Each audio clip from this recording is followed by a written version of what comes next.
ശുദ്ധോ ബുദ്ധോ വിമുക്തഃ ശ്രുതിശിഖരഗിരാം മുഖ്യതാത്പര്യഭൂമി യസ്മാജ്ജാതം സമസ്തം ജഗദിദമമൃതാദ് വ്യാപ്യ സർവം സ്ഥിതോ യഃ യസ്യാംശാംശാവതാരൈഃ സുരനരവനജൈർരക്ഷിതം സർവമേതത് തം ഭൂമാനം മുകുന്ദം ഹൃദി ഗതമമലം കൃഷ്ണമേവ പ്രപദ്യേ. തം ഭൂമാനം മുകുന്ദം ഹൃദി ഗതമമലം കൃഷ്ണമേവ പ്രപദ്യേ. മദീയ ഹൃദയാകാശേ സദാനന്ദമയോ ഗുരുഃ ഉദേതു സതതം സമ്യക് ഉദേതു സതതം സമ്യക് സ്വാത്മാനന്ദപ്രബോധേ. ഹരി ഹരി ഹരി ഹരി ഓം തസ്സത്. ഹരി ഓം തസ്സത്. ജയ ഗുരു ജയ ഗുരു. നമുക്കെല്ലാവർക്കും കൂടി ഒരു 3 തവണ കൂട്ടായി ഓങ്കാരം ജപിക്കണമല്ലോ, വേണ്ടേ? കൈ കോർത്ത് എല്ലാവരും മടിയിൽ വയ്ക്കും, കഷ്ടപ്പെടാതെ നിവർന്നിരിക്കും, കണ്ണടയ്ക്കുക, എന്നിട്ട് മനസ്സും വായും തുറന്ന് എൻ്റെ കൂടെ ജപിക്കുക. ജപിക്കുന്ന സമയത്ത് എപ്പോഴും പറയാറുള്ളത് പോലെ നമ്മുടെ ഈ കൂട്ടധ്വനി ഭൂതലം മുഴുവനും വ്യാപിച്ച് എല്ലാ ജീവജാലങ്ങൾക്കും അതിൻ്റെ അനുഗ്രഹവർഷം ചൊരിയണം എന്നൊരു സങ്കല്പം നിങ്ങളുടെ എല്ലാവരുടെയും മനസ്സിൽ ഉണ്ടാവണം. ഈ സങ്കല്പത്തിലൂടെയാണ് മനസ്സിൻ്റെ വൃദ്ധി, വികാസം, നന്മ, സമൃദ്ധി എല്ലാം തന്നെ.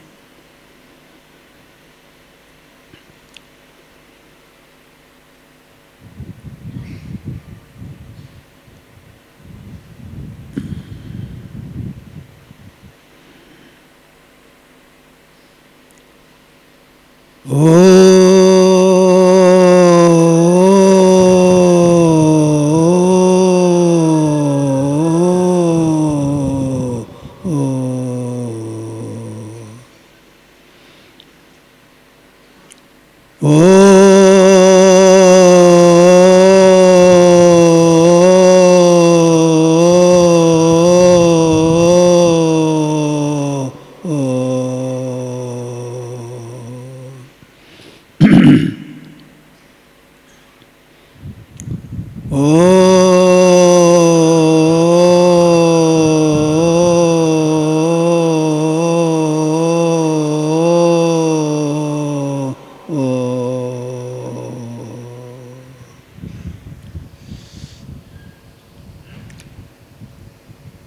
നിങ്ങൾ വശാക്കിയിട്ടുണ്ടോ ഉദ്ധവൻ്റെ ആ സമർപ്പണം? സോഹം മമാഹമിതി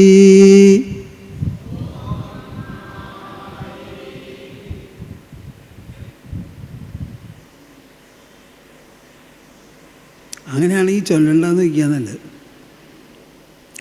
എല്ലാവരും ചൊല്ലൂ. സോഹം മമാഹമിതി മൂഢമതിർവിഗാഢഃ ത്വന്മായയാ വിരചിതാത്മനി സാനുബന്ധേ തത്വഞ്ജസാ നിഗദിതം നിഗദിതം ഭവതാ യഥാഹം സംസാധയാമി ഭഗവൻ അനുഷാധിഭൃത്യം സംസാധയാമി ഭഗവൻ അനുഷാധിഭൃത്യം. നിങ്ങളൊക്കെ കേരളത്തുകാരല്ലേ? മലയാളമല്ലേ സംസാരിക്കുന്നത്? നിങ്ങൾക്ക് ഈ വാക്കുകൾ പറഞ്ഞാൽ എന്തുകൊണ്ടാണ് ആവർത്തിച്ച് പറയാൻ പറ്റാത്തത്? ഒരു സംസ്കൃതത്തിൻ്റെ ഒന്നും പിടിപ്പില്ലാത്ത ജനങ്ങൾ ഈ ശ്രീമദ് ഭാഗവതം വായിച്ച് ചിലരൊക്കെ ആശ്രമത്തിൽ വരും, ഭാഗവതം ഒന്ന് കുറച്ച് വായിച്ച് കേൾപ്പിക്കാമെന്ന് പറഞ്ഞിട്ട് ഞാൻ വായിക്കാനും പറയും. എത്ര നന്നായിട്ടാണ് വായിക്കണേ. അവർ സംസ്കൃതമൊന്നും പഠിച്ചിട്ടുള്ളവരല്ല. 22ാമത്തെ കൊല്ലം നമ്മൾ ഈ സത്രം നടത്തുന്നത്. ഒരു ശ്ലോകം ഞാൻ ചൊല്ലിത്തന്ന ഒന്നല്ല 10 തവണ ഞാൻ ചൊല്ലിയിട്ടുണ്ടാവും. അത് കേട്ടിട്ട് ചൊല്ലാൻ നിങ്ങൾക്ക് ഇത്ര വിഷമോ? അങ്ങനെയാണെങ്കിൽ ആ ഭാഗം വേണ്ടാന്ന് വയ്ക്കാം. അതല്ലല്ലോ നമ്മുടെ ഉദ്ദേശം. നമ്മുടെ ഉദ്ദേശം നിങ്ങൾ ചൊല്ലണമെന്നും ചൊല്ലിക്കണം എന്നുമാണ്. ഒരിക്കൽ കൂടി ചൊല്ലട്ടെ ഞാൻ. അതിനും ആന്നും പറയുന്നവരില്ല. ഒരിക്കൽ കൂടി ചൊല്ലട്ടെ. എല്ലാവരും പറയും, അല്ലെങ്കിൽ ആരും പറയരുത്. സോഹം മമാഹമിതി മൂഢമതിർവിഗാഢഃ ത്വന്മായയാ വിരചിതാത്മനി സാനുബന്ധേ തത്വഞ്ജസാ വിഗതിതം ഭവതാ യഥാഹം സംസാധയാമി ഭഗവൻ അനുഷാധിഭൃത്യം. ഞാൻ പറഞ്ഞ് നിർത്തുമ്പോഴേക്ക് എന്താ നിങ്ങൾ പറയണേ? ഞാൻ ഇത്തിരി നീട്ടമൊക്കെ ചെയ്യാറില്ലേ? അനുഷാധിഭൃത്യം. പിന്നെയില്ല സെൻസിറ്റീവ്നെസ്. കുട്ടികളോട് പറയുക നല്ലത് നിങ്ങളോട് പറയുന്നതിനേക്കാൾ.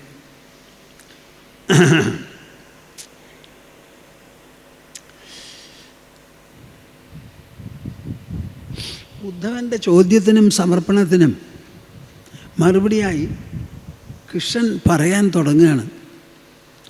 ഒരു മുഖവുര പറഞ്ഞിരുന്നു, വളരെ സാരവത്തായിട്ടുള്ളത്. അത് വർദ്ധിപ്പിച്ച് പറയുന്നതാണ് പിന്നീടുള്ള ഭാഗങ്ങളെല്ലാം. അതിൽ അദ്ദേഹം പറഞ്ഞു വെച്ചു, എൻ്റെ തന്നെ പൂർവജൻ യദുചക്രവർത്തി തേരിൽ പോകുമ്പോൾ ഒരു അവധൂതനെ കണ്ടു. ചെറുപ്പക്കാരനാണ്, നല്ലൊരു തേജസ്വി, ശരീരത്തിന് നല്ല അച്ചുമുട്ടും കൃത്യമൊക്കെ ഉണ്ട്. അദ്ദേഹത്തിനെ കണ്ടപ്പോൾ മനസ്സിലായി ഇദ്ദേഹം സാമാന്യക്കാരനല്ലാന്ന്. തേരിൽ നിന്നിറങ്ങി നമസ്കരിച്ച് അങ്ങ് എന്താ ഒരു കൂസലും യാതൊരു തരത്തിലുള്ള ആകർഷണ വികർഷണവുമില്ലാതെ ഇങ്ങനെ സ്വച്ഛന്തം നടക്കണത്? എന്താണാവോ അങ്ങയുടെ ഉള്ളിലുള്ള വൈഭവം? എന്താണ് അദ്ദേഹത്തിൻ്റെ അങ്ങയുടെ അറിവ് എന്നൊക്കെ ചോദിച്ച് നമസ്കരിച്ചപ്പോൾ അദ്ദേഹം മറുപടി പറയുകയാണ് മഹാരാജാവിനോട്. ഞാൻ വളരെ സ്വതന്ത്രനായി ലോകത്തിൽ സഞ്ചരിക്കുന്നു. അതിനുള്ള കാരണം ഈ പരന്ന ലോകത്തിൽ തുറന്ന ചില പാഠങ്ങൾ എനിക്ക് പഠിക്കാൻ സാധിച്ചു. അങ്ങനെ 24 വിഷയങ്ങളോ ദൃശ്യങ്ങളോ ആണ് എന്നെ പഠിപ്പിച്ചത്. കാര്യം കണ്ണുകൊണ്ട് ഞാൻ ഇവയെ കണ്ടു എന്നേ ഉള്ളൂ. ആ കണ്ടതിനെക്കുറിച്ച് ആലോചിച്ച് ഓരോരോ പാഠങ്ങളും മൂല്യങ്ങളും തത്വങ്ങളും സിദ്ധാന്തങ്ങളുമെല്ലാം പേർത്തെടുത്തത് എൻ്റെ ബുദ്ധിയാണ്. അപ്പോൾ വാസ്തവത്തിൽ ഈ 24 ഗുരുക്കന്മാരും എൻ്റെ ബുദ്ധിയിൽ അധിഷ്ഠിതരാണ് എന്ന് പറയുന്നു. അതാണ് അവിടെ വിശേഷം. ഇതാരാ പറയുന്നത്? കൃഷ്ണപരമാത്മ. ആ കൃഷ്ണപരമാത്മ ഇങ്ങനെ 24 ഗുരുക്കന്മാരെ ഉദ്ധരിച്ച് സംസാരിക്കുമ്പോൾ ആ സംസാരത്തിന് എത്രത്തോളം വിശേഷമുണ്ട് എന്ന് ആലോചിക്കൂ. നമ്മുടെ ഹിന്ദുമതം വാസ്തവത്തിൽ സാധാരണ ലോകത്തിലുള്ള മതങ്ങളെപ്പോലെ ഒരു മതമല്ല. മതം എന്നുള്ള വാക്കിന് അഭിപ്രായം, സിദ്ധാന്തം എന്നൊക്കെയാണ് അർത്ഥം. അപ്പോൾ ഇവിടെയുള്ള ജനങ്ങളുണ്ടല്ലോ, ആ ജനങ്ങൾ പണ്ടേ മുതൽ ഈ ലോകത്തെക്കുറിച്ചും മനുഷ്യ വ്യക്തിത്വത്തെക്കുറിച്ചും ഈ ലോകത്തോട് പെരുമാറേണ്ട രീതികളെക്കുറിച്ചും ആലോചിച്ച് നോക്കി അവർ കണ്ടെത്തിയിട്ടുള്ള തത്വമൂല്യ സിദ്ധാന്തങ്ങളാണ് നാം ആചാരങ്ങളിലും വിചാരങ്ങളിലും അനുഷ്ഠാനങ്ങളിലുമെല്ലാം അനുസരിച്ച് പോരുന്നത്. വ്യക്തിഗതമായ അനുഷ്ഠാനത്തിൽ അധിഷ്ഠിതമാണ് നമ്മുടെ ആചാരങ്ങളെല്ലാം തന്നെ. സാധാരണ മതങ്ങൾ അദൃശ്യനായിരിക്കുന്ന ഒരു ഈശ്വരൻ എവിടെയോ ഉണ്ട് എന്ന് സങ്കല്പിച്ച് മിക്കവാറും മരിച്ചതിന് ശേഷം അങ്ങോട്ടെത്താൻ ഉള്ളൊരു പരിശ്രമമൊക്കെയാണ്. നമ്മുടെ സിദ്ധാന്തം അങ്ങനെയല്ല. നമുക്ക് എല്ലാറ്റിനും പ്രമാണം ഇഹലോകമാണ്. നാം കാണുന്ന ലോകം, നമ്മളാൽ കാണപ്പെടുന്ന ലോകം. ആ കാണപ്പെടുന്നതിലും കാണുന്നതിലും ആ കാണുന്ന ദ്രഷ്ടാവാണ് മുഖ്യം, ദൃശ്യമല്ല. ദൃശ്യമില്ലാതാകും, പക്ഷേ ദ്രഷ്ടാവില്ലാതാകില്ല. എൻ്റെ ഭാഷ നിങ്ങൾക്ക് മനസ്സിലായോ? ദൃശ്യം എന്നാൽ നാം നോക്കിക്കാണുന്നത്, അതില്ലാതെയാവാം, പക്ഷേ നോക്കിക്കാണുന്ന നാം ഒരിക്കലും ഇല്ലാതെയാവില്ല. ദൃശ്യം മുഴുവൻ ഇല്ലാതെയാകുന്ന ഒരു അവസ്ഥയാണ് ഉറക്കം, സുഷുപ്തി എന്ന് പറയുന്നത്. ലോകത്തിൽ സുഷുപ്തി ഇല്ലാതെ ഒരു ജീവിയും പ്രത്യേകിച്ചും മനുഷ്യനും ഉണ്ടാവില്ല. ഉറക്കത്തിലാണ് നമ്മുടെ ശരീരം നിലനിൽക്കാനുള്ള സെല്ലുകളെല്ലാം, ഊർജമെല്ലാം ഉണ്ടാക്കപ്പെടുന്നത്. ഉണർന്നിരിക്കുമ്പോൾ ധാരാളം സെല്ലുകൾ, ലക്ഷോപലക്ഷം സെല്ലുകൾ, കോശങ്ങൾ നാം പ്രവൃത്തിക്ക് വേണ്ടിയും വ്യവഹാരത്തിനു വേണ്ടിയും, ആ വ്യവഹാരം ദൈഹികമാകാം, ഐന്ദ്രിയമാവാം, വാചികമാകാം, മാനസമാവാം, ബൗദ്ധമാകാം, ഈ എല്ലാ വ്യവഹാരങ്ങൾക്കും വ്യാപാരങ്ങൾക്കും വേണ്ടി ഊർജം ആവശ്യമാണ്. ആ ഊർജം നൽകുന്നതാണ് ഈ ഊർജകോശങ്ങൾ. അത് ലക്ഷോപലക്ഷം ചെലവ് ചെയ്യണു പ്രതിദിനം നാം ഉണർന്നിരിക്കുമ്പോൾ. അത്രയും കോശങ്ങൾ ഉറങ്ങുമ്പോൾ ഉണ്ടായാലേ അടുത്ത് ഉണരാനും പ്രവർത്തിക്കാനും നമുക്ക് സാധിക്കുള്ളൂ. ഒരു നിലയ്ക്ക് ഉണർന്നിരിക്കുന്ന അവസ്ഥയേക്കാൾ പ്രാധാന്യമർഹിക്കുന്നതാണ് ഉറക്കം എന്ന് വരെ പറയേണ്ടി വരും. എല്ലാവരും എണീക്കുന്നത് ഉറക്കത്തിൽ നിന്നാണ്. ഉറക്കത്തിൽ നിന്നല്ലാതെ എണീക്കുന്ന ഒരാളെ എനിക്ക് നിങ്ങൾ കാണിച്ചു തരാമോ? ഉറക്കത്തിൽ നിന്നാണ് എണീക്കുന്നത്. മാത്രമല്ല, എണീറ്റിരുന്നതിന് ശേഷം പോകുന്നത് പിന്നെയും ഉറക്കത്തിലേക്കാണ്. എന്ന് പറഞ്ഞാൽ എന്താ അർത്ഥം? രണ്ടുറക്കത്തിൻ്റെ മധ്യത്തിലാണ് ഉണർവ്. കേൾക്കുന്നുണ്ടോ നിങ്ങൾ? രണ്ട് ഉറക്കത്തിൻ്റെയും മധ്യത്തിലാണ് ഉണർവ്. ഉറക്കം എന്ന് പറഞ്ഞാൽ എന്താ? ഒരാൾ കിടന്നുറങ്ങുമ്പോൾ അദ്ദേഹം എവിടെയാണ് കിടന്നുറങ്ങണേന്ന് അയാൾക്കറിയില്ല. ദേഹബോധമില്ല, മനസ്സില്ല, ബുദ്ധിയില്ല, അഹങ്കാരമില്ല, ലോകവുമില്ല. അങ്ങനെ ഒന്നുമില്ലാത്ത എല്ലാറ്റിനെയും ഇല്ലാതാക്കുന്ന ഒരവസ്ഥാവിശേഷമാണ് ഉറക്കം. അതിൽ നിന്നാണ് ഈ ഉണർവുണ്ടാവുന്നത്. ആ ഉണർന്നിരുന്നവൻ പിന്നെ ഉറക്കത്തിലേക്കാണ് പോകുന്നത്. അപ്പോൾ രണ്ട് ഉറക്കത്തിൻ്റെ മധ്യത്തിലുള്ള ഈ ഉണർവിന് എത്ര വില കൽപ്പിക്കാൻ നിങ്ങൾക്ക് സാധിക്കും എന്ന് എന്നോട് പറയൂ. എന്തെങ്കിലും ഒരു വില, അരക്കാശിന് വില കൽപ്പിക്കാൻ സാധിക്കുമോ അതിന്? അത് നല്ല പോലെ മനസ്സിലാക്കണം നിങ്ങളെല്ലാവരും, നല്ല പോലെ മനസ്സിലാക്കണം. അപ്പോൾ ഇവിടെ അവധൂതൻ പറയുകയാണ്, എൻ്റെ ഗുരുനാഥന്മാർ, എനിക്കുള്ള ഗുരുഭൂതന്മാരെല്ലാവരും കൂടി 24 പേരാണ്. അതിൽ പഞ്ചഭൂതങ്ങൾ പെടും, ചില ജീവികൾ പെടും, മനുഷ്യർ പെടും, ജന്തുക്കൾ ചിലത് പെടും, സമുദ്രമുണ്ട്, അങ്ങനെ പലതും ഉണ്ട് എന്ന് പറഞ്ഞിട്ട് ഈ ഗുരുക്കന്മാരെ കൃഷ്ണപരമാത്മാവ് ദൃഷ്ടാന്തമായിട്ട് പറഞ്ഞ് മനസ്സിലാക്കി കൊടുക്കുകയാണ് ആർക്ക ഉദ്ധവന്. നിങ്ങൾ തന്നെ പറയൂ, നമ്മുടെ ഹൈന്ദവ ധർമ്മം എന്ന് പറയുന്നത് മതത്തിൻ്റെ ചട്ടക്കൂട്ടിൽ ഒതുക്കാവുന്നതോ അതോ തികച്ചും ഐഹികമോ? അത് നമ്മുടെ ശരീരം, നമ്മുടെ മനസ്സ്, നമ്മുടെ ബുദ്ധി, നമ്മുടെ അഹങ്കാരം, നാം കാണുന്ന ലോകം, നമ്മാൽ കാണപ്പെടുന്ന ലോകം, ആ ലോകത്തിന് ആണിക്കല്ലായിരിക്കുന്നത് നമ്മളാണ്, ദ്രഷ്ടാവായ നമ്മളാണ്.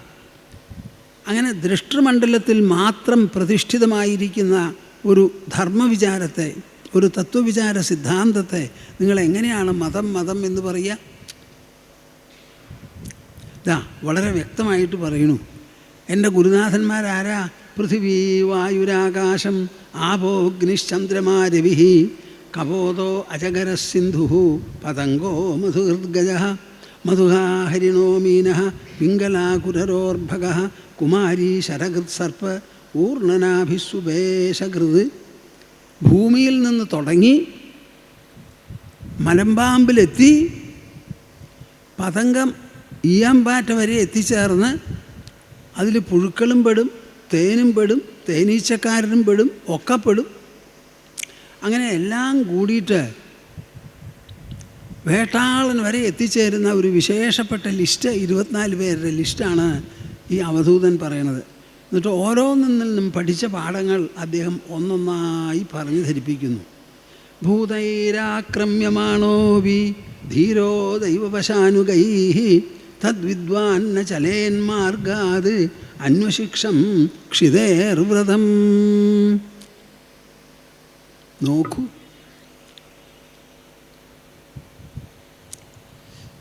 നമ്മളൊക്കെ ഭൂസന്താനങ്ങളാണ്.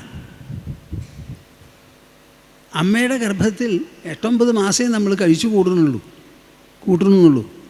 അത് കഴിഞ്ഞാൽ നമ്മുടെ ജീവിതം മുഴുവനും ഭൂമിയുടെ മടിത്തട്ടിലാണ്.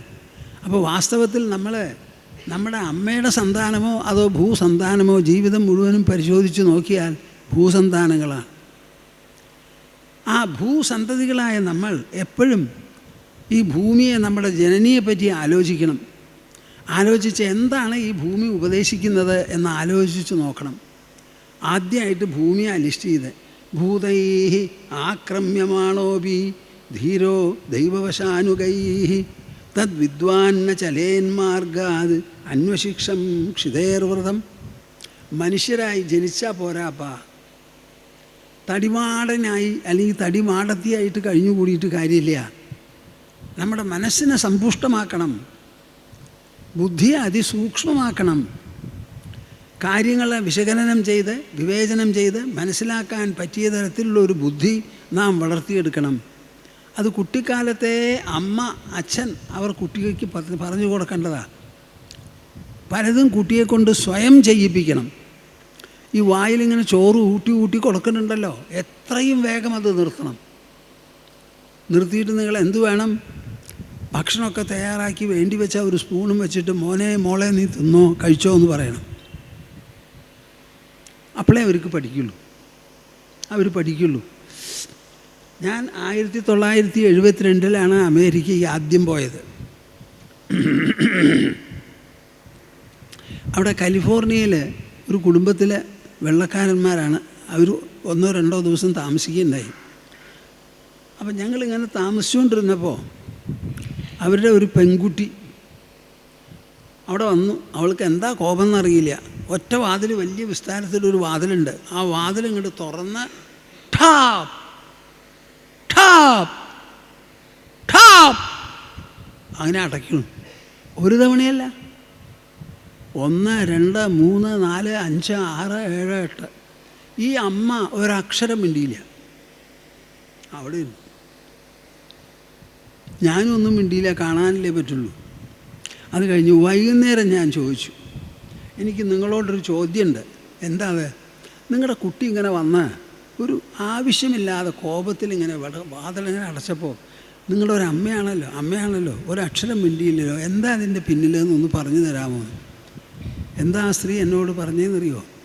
She has to manage her emotions. ആ കുട്ടിക്ക് അവളുടെ വികാരങ്ങൾ കൈകാര്യം ചെയ്യേണ്ട ചുമതലയുണ്ട്. ഇതൊരൊറ്റ സംഗതി മതി നിങ്ങൾക്ക് പഠിക്കാൻ.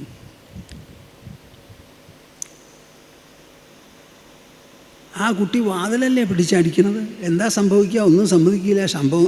ശബ്ദം കേൾക്കും. കുറെ കഴിഞ്ഞ് നിർത്തി.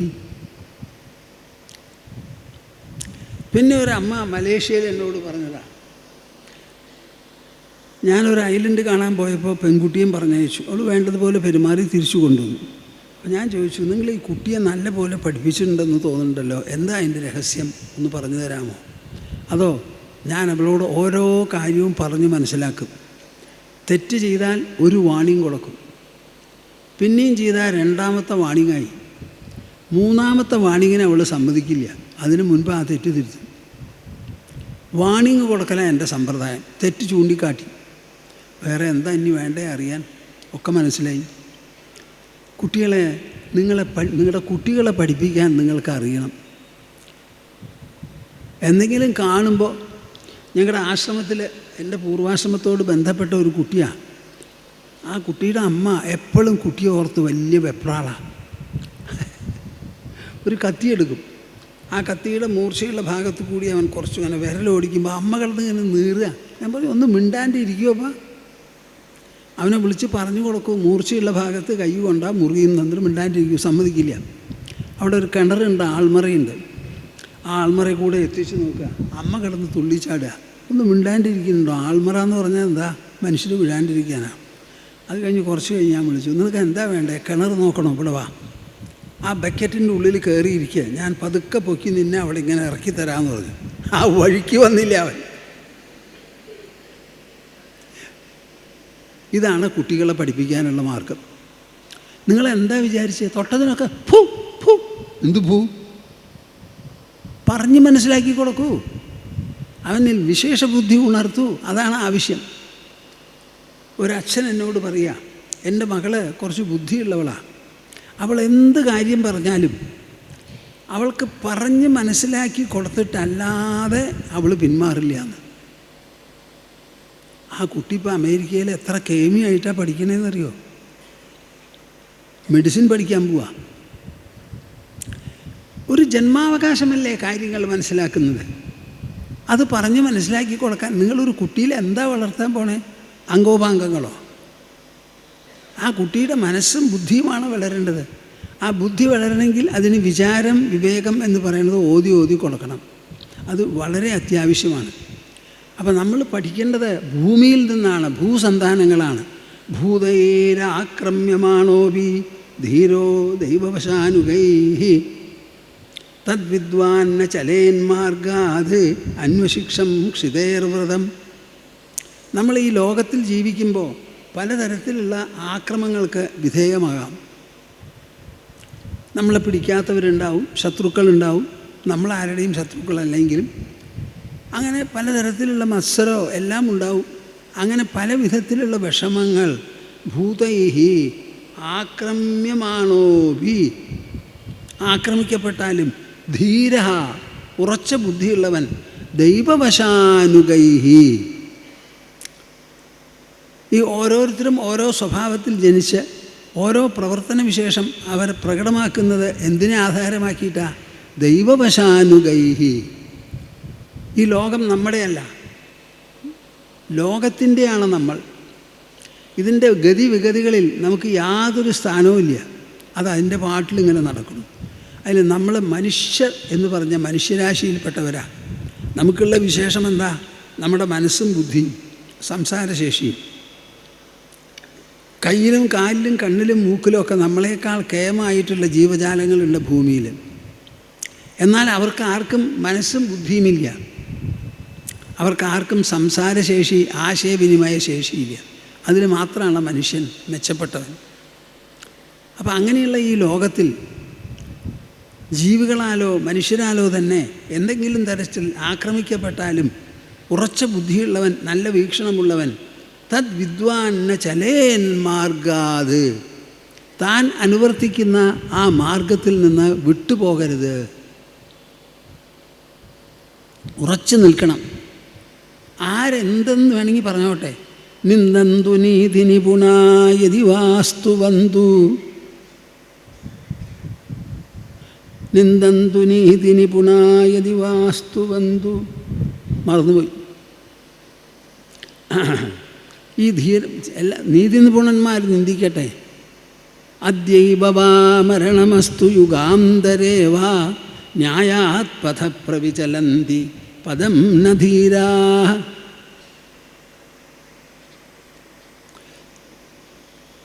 കാര്യങ്ങളൊക്കെ അറിയുന്ന നീതി നിപുണന്മാർ നമ്മെ നോക്കിയിട്ട്, തന്നെ നോക്കിയിട്ട് നിന്ദിക്കുകയോ സ്തുതിക്കുകയോ ചെയ്തോട്ടെ. മരണം ഇന്നല്ല, അല്ല യുഗാന്തരത്തിൽ വന്നോട്ടെ. അങ്ങനെ എന്തു തന്നെ വന്നാലും സ്വന്തം പഥത്തിൽ നിന്ന് ലെവലേശം മാറില്ല ഉറച്ച ബുദ്ധിയുള്ളവർ, ധീരന്മാർ. ഈ ഒരു ശ്ലോകം വായിച്ചിട്ട് നിങ്ങൾ എന്തു വേണം? അതുപോലെ ഒരു ധീരനാവണം. അതിന് സാധിക്കും. പരിശ്രമിക്കണം. അതാകണം നിങ്ങളുടെ ആദർശം, നിങ്ങളുടെ മൂല്യം, നിങ്ങളുടെ തത്വം, നിങ്ങളുടെ സിദ്ധാന്തം എന്നിങ്ങനെ. അറിവിലൂടെയാണ് മനുഷ്യൻ്റെ വളർച്ച, അറിവിലൂടെയാണ് മനസ്സിന് വികാസം, അറിവിലൂടെയാണ് ബുദ്ധിക്ക് സൂക്ഷ്മതയും കൂർപ്പും കൂടുക.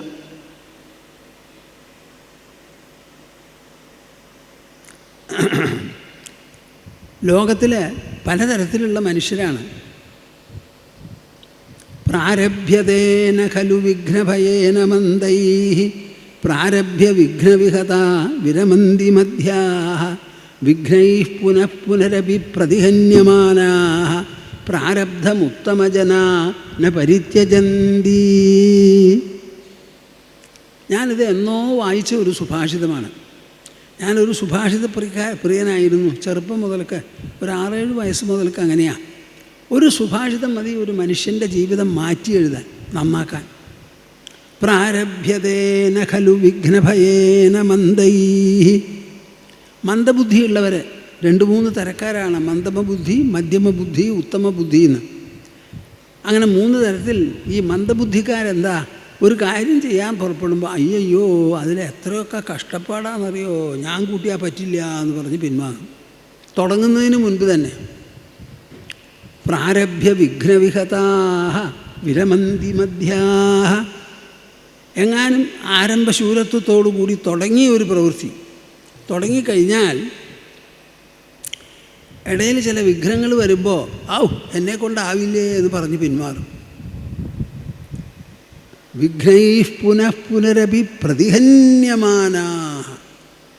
തുടങ്ങിയ പ്രവൃത്തിക്ക് പലതരം വിഘ്നങ്ങളും വന്നങ്ങോട്ട് നിറഞ്ഞു എന്നുണ്ടെങ്കിലും പ്രാരബ്ധമുത്തമജനാന പരിത്യജന്തി.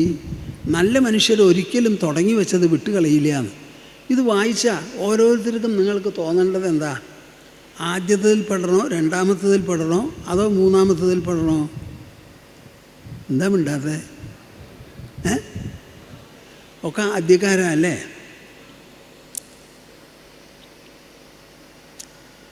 ഇത് വായിച്ചാൽ ഉടനെ നമുക്ക് തോന്നണം 3 തരത്തിലാണ് മനുഷ്യർ. അതിൽ ഞാൻ തുടങ്ങി വെച്ച കാര്യം എങ്ങനെയായാലും മുഴുവനാക്കും. എത്ര വിഘ്നങ്ങൾ വന്നാലും അതിനുള്ള സാധ്യതയുണ്ട്. അവരാണ് ഉത്തമ ബുദ്ധിയുള്ളവർ, ഉത്തമ പ്രവർത്തകന്മാർ എന്ന് മനസ്സിലാക്കി ആ ഗ്രൂപ്പിൽ പെടണം എന്നൊരു തോന്നലുണ്ടാവണം. ഞാൻ പറയാറുണ്ട്, knowledge is the greatest persuasion in human life. മനുഷ്യജീവിതത്തിൽ ഏറ്റവും അധികം പ്രേരകവും സ്വാധീനം ചെലുത്തുന്നതുമാണ് അറിവ്. അറിവ് അറിവ് അറിവിനാണ് ഏറ്റവും വലിയ സ്വാധീനം. തെറ്റ് ചെയ്യുന്ന ഒരാളെ വിളിച്ച് താൻ ചെയ്യുന്നത് തെറ്റാണെന്ന് പറഞ്ഞ് ബോധ്യപ്പെടുത്തിയാൽ ആ ആൾ പിന്നെ തെറ്റ് ചെയ്യില്ല. ശിക്ഷിച്ചിട്ട് കാര്യമില്ല, ശിക്ഷണമാണ് ആവശ്യം, ശിക്ഷയല്ല. രത്നാകരൻ കാട്ടിൽ കവർച്ച നടത്തിക്കൊണ്ടിരുന്ന ഒരാളാണ്, കങ്കേമനായിരുന്നു. ആ രത്നാകരനാണ് ഒരു ദിവസം സപ്തർഷികളെ ഏറ്റുമുട്ടി 7 ആളും കൂടി വരണ കണ്ടപ്പോൾ ധാരാളം കിട്ടും അവരുടെ മടിയിൽ നിന്നെന്ന് വിചാരിച്ചു. പുറപ്പെട്ടപ്പോൾ ഉണ്ടായത് അങ്ങനെയല്ല. അവരദ്ദേഹത്തെ കനിവോടുകൂടി ഒന്ന് നോക്കി. ആ നോക്കിയ നോട്ടമുണ്ടല്ലോ, അത് രത്നാകരൻ്റെ മനസ്സിനെ അപഹരിച്ചു കളഞ്ഞു. ആ രത്നാകരൻ്റെ മനസ്സ് മാറി വാൽമീകി മഹർഷി ആയിത്തീർന്നു അദ്ദേഹം. നോക്കൂ, മനസ്സ് മാറിയ മാറ്റം. എന്താ അതിന് കാരണം? എടോ, താൻ ചെയ്യുന്ന പ്രവൃത്തി പാപമാണ്. അങ്ങനെയൊന്നുണ്ടോ പാപം? എന്താ അത്? നല്ലതൊക്കെ പുണ്യ, പൊല്ലാത്തതൊക്കെ പാപ. താൻ ഇങ്ങനെ കക്കുന്നുണ്ടല്ലോ, കവർച്ച നടത്തുന്നുണ്ടല്ലോ. തൻ്റെ കയ്യിലുള്ള സ്വത്ത്, തൻ്റെ കുടുംബത്തിലുള്ളത് ഇനി ഒരാൾ കവർച്ച ചെയ്താൽ താൻ ഇഷ്ടപ്പെടുമോ? ഇഷ്ടപ്പെടില്ല. അപ്പോൾ താൻ ഇഷ്ടപ്പെടാത്ത കാര്യങ്ങൾ, തന്നിൽ ചെയ്താൽ ഇഷ്ടപ്പെടാത്ത കാര്യങ്ങൾ മറ്റുള്ളവർക്ക് ചെയ്യുന്നത് തെറ്റല്ലേ? അതെ, എൻ്റെ സാധനം കവർന്നു കൊണ്ടുപോയാൽ എനിക്ക് പിടിക്കില്ല, അപ്പോൾ ഞാൻ ബാറ്റിയുള്ളവരെ കവർന്നു കൊണ്ടുപോകുന്നത് ശരിയല്ല എന്ന് സാമാന്യ ഭാഷയിൽ രത്നാകരൻ മനസ്സിലാക്കി. അപ്പം നിന്നു. അവർ പറഞ്ഞു, ഭാര്യയോടും കുട്ടികളോടും പോയി ചോദിക്കൂ, ഈ ചെയ്ത പാപത്തിൻ്റെ പങ്ക് അവർ വഹിക്കുമോ എന്ന്. വഹിക്കില്ല എന്ന് പറഞ്ഞു. എനിക്ക് ഒരാളും ഇല്ല, നിങ്ങൾ മാത്രമേ ഉള്ളൂ എന്ന് പറഞ്ഞ് കാക്കൽ വീണിട്ടാണ് രാമരാമ എന്ന് ജപിക്കാൻ പറഞ്ഞതും വാൽമീകി മഹർഷിയായി തീർന്നത്. നിങ്ങളൊന്ന് എന്നോട് പറയൂ, ആ രത്നാകരനെ വാൽമീകിയാക്കിയത് എന്താ? രാമജപമോ അതോ അവർ പറഞ്ഞ് മനസ്സിലാക്കി കൊടുത്തു തൻ്റെ പ്രവൃത്തിയിൽ കിട്ടുന്ന മുതലിന് പുറമെ ഒരു പാപം എന്നൊരു ഭാവമുണ്ട് എന്ന്? അയ്യോ, അങ്ങനെയാണെങ്കിൽ എനിക്ക് വയ്യേ എന്ന് വേണം. ഇങ്ങനെയാണ് മനുഷ്യൻ നന്നാവുക. എത്ര അടിച്ചിട്ടും കാര്യമില്ല. ആ കുട്ടികളുടെ മനസ്സിനെ ഒന്ന് മാറ്റാൻ സാധിക്കണം.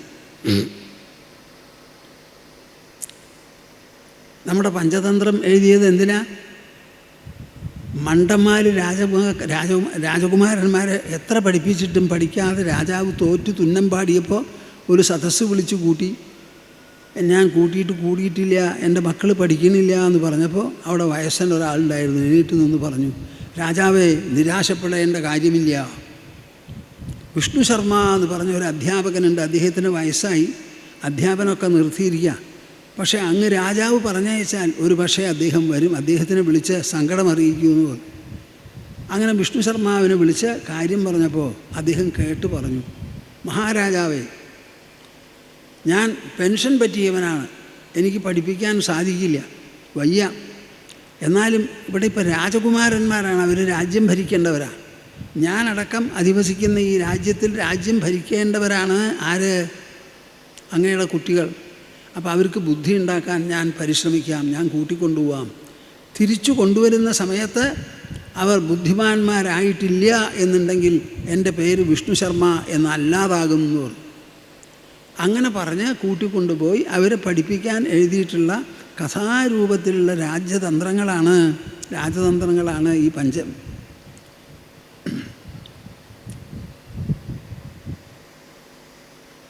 ഞാൻ ആ പേര് മറന്നു. എന്താ?